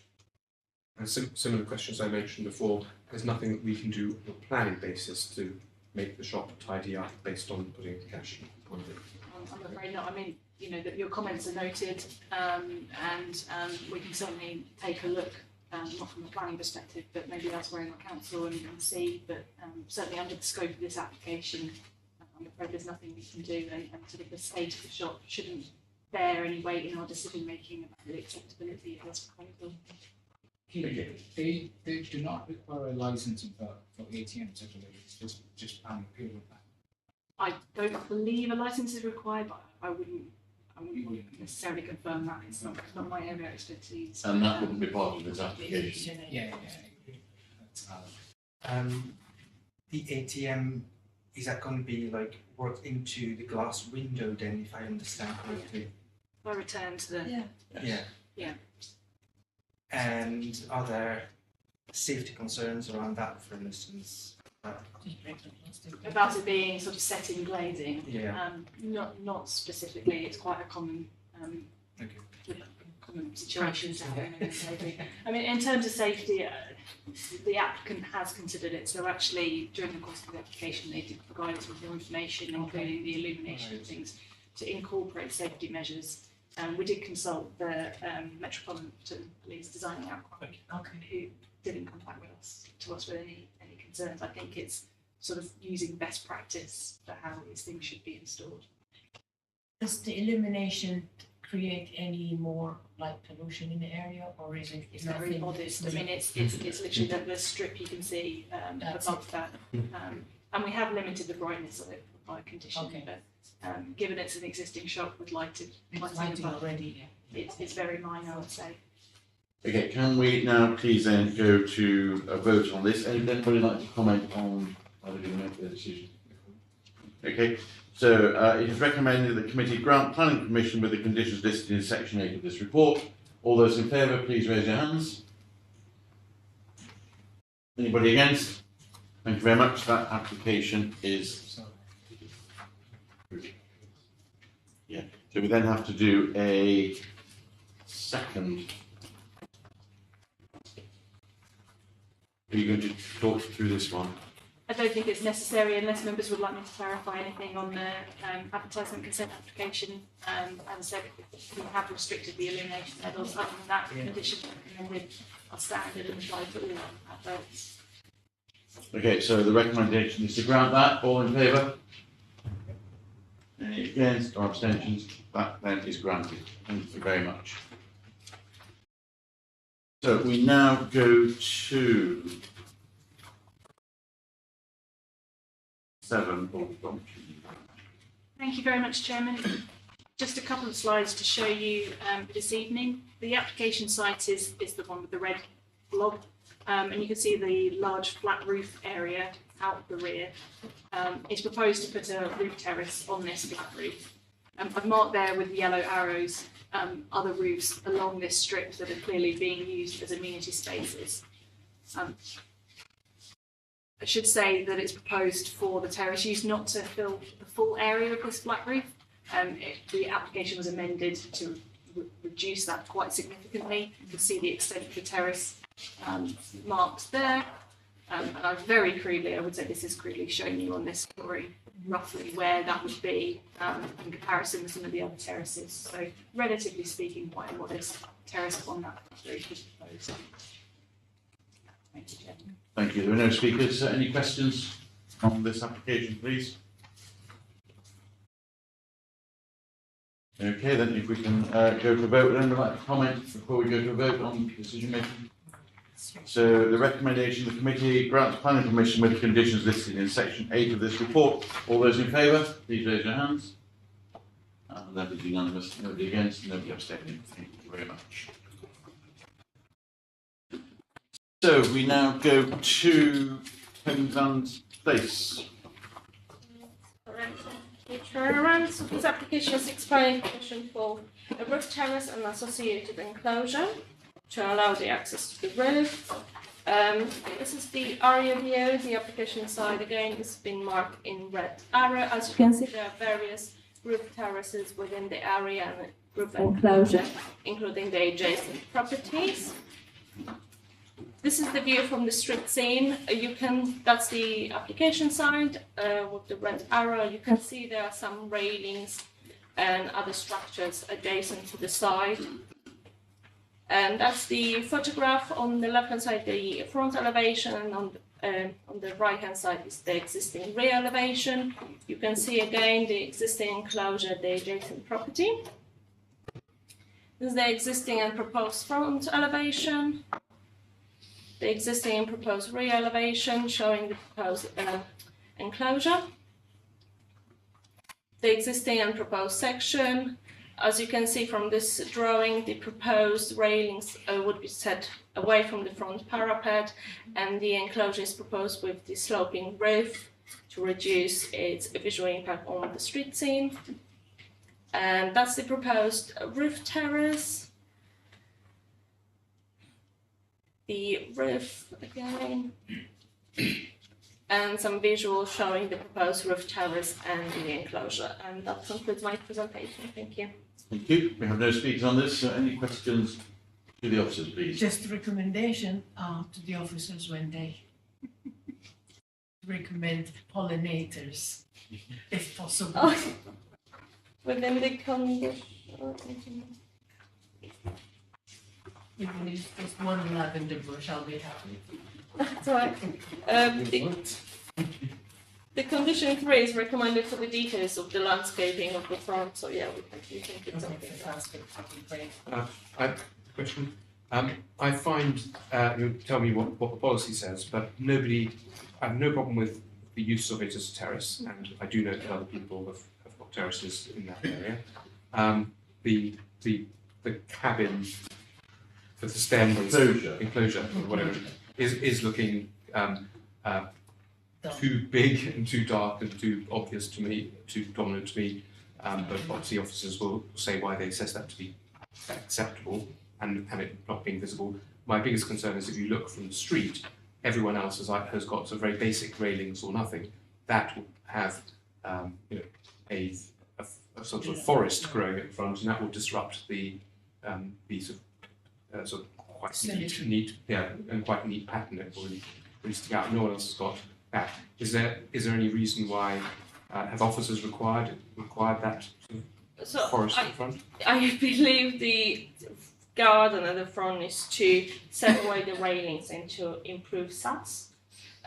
However, the condition and the officer's report does acknowledge that the proposed planting is rather tall and it would be visible from the street. So the proposed condition 3 actually requires details of the landscaping. So if the committee thinks we should restrict it to tall planters, we can strengthen that condition.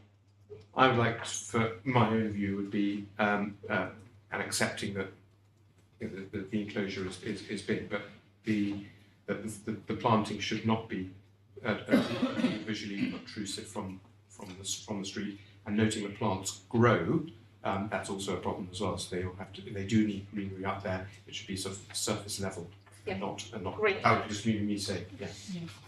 Is that something we can include in? We can either include it within the condition 3 or we can put an informative. Got to be conditioned though. Yeah. I think. Yeah. So we can beef up condition 3. Yeah.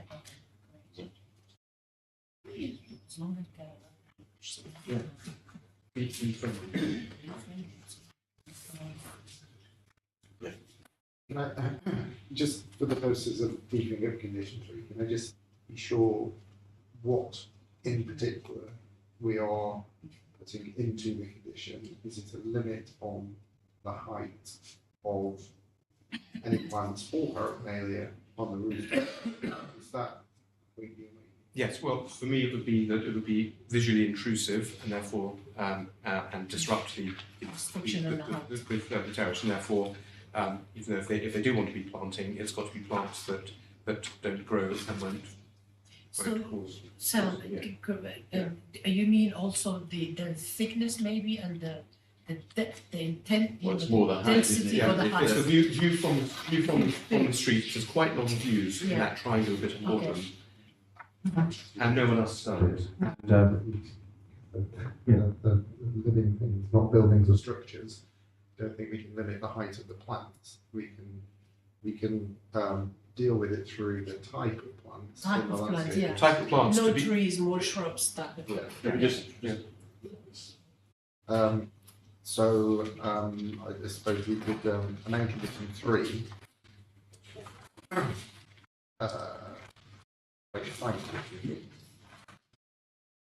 To include some wording around the details of planting to ensure that the types of plant proposed are not tall growing or something to that effect. And then obviously it will be assessed in the details once submitted, whether they are appropriate. Yeah, and I would say officers can take away and consider the wording, because we're not obviously going to The give the precise words. Yeah, But yeah. just to understand exactly what you're trying to achieve, so we can do that. Yeah. So my intent would be it's the disruption visually from To the roof. to the roof level. But if they want to plant, it should just not accumulate to become an obstruction. Sort of, yeah. okay, Disruption. is that agreed by the committee? Yeah. Thank you. With that then, can we please go to a vote? And the recommendation is to grant planning permission with the conditions listed in section A, including the addition that we've just talked about there. Yeah. All those in favour, please raise your hands. Anybody against? Any abstentions?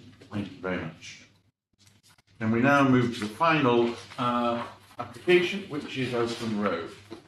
Well, you can go.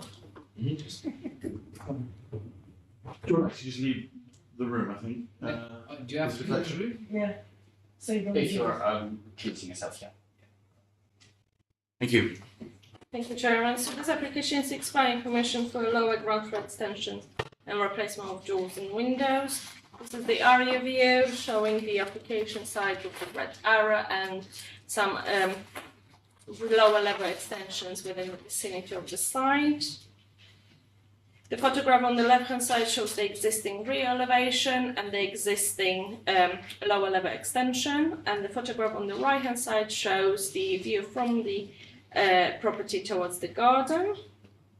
That's the existing floor plan. Again, you can see the existing lower level extension and then the proposed floor plan showing the extent. The existing and proposed rear elevations and the existing proposed side elevation. That concludes my presentation. Thank you. Thank you very much. No speakers? So any No. questions for officers? No, straightforward. Okay. Thank you. Any comments before we move to a vote? Okay, so the recommendation is the committee grants planning permission with the conditions listed in section 8 of this report. All those in favour, please show. Thank you. Any again? Abstentions? No. That is carried and that is granted. I've had no notice of any other oral or written items, so I now declare the meeting over. Thank you very much, and thank you to all the officers for the presentation this evening. Thank you. Thank you. Okay. Thank you.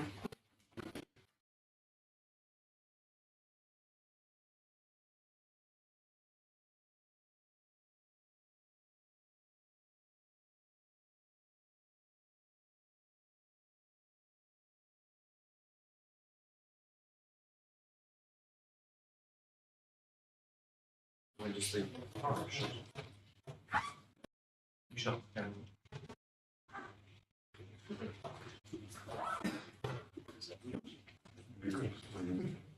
Do you know who shut down?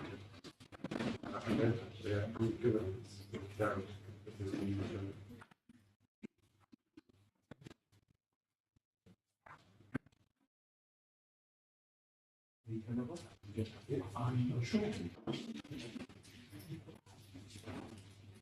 Well done.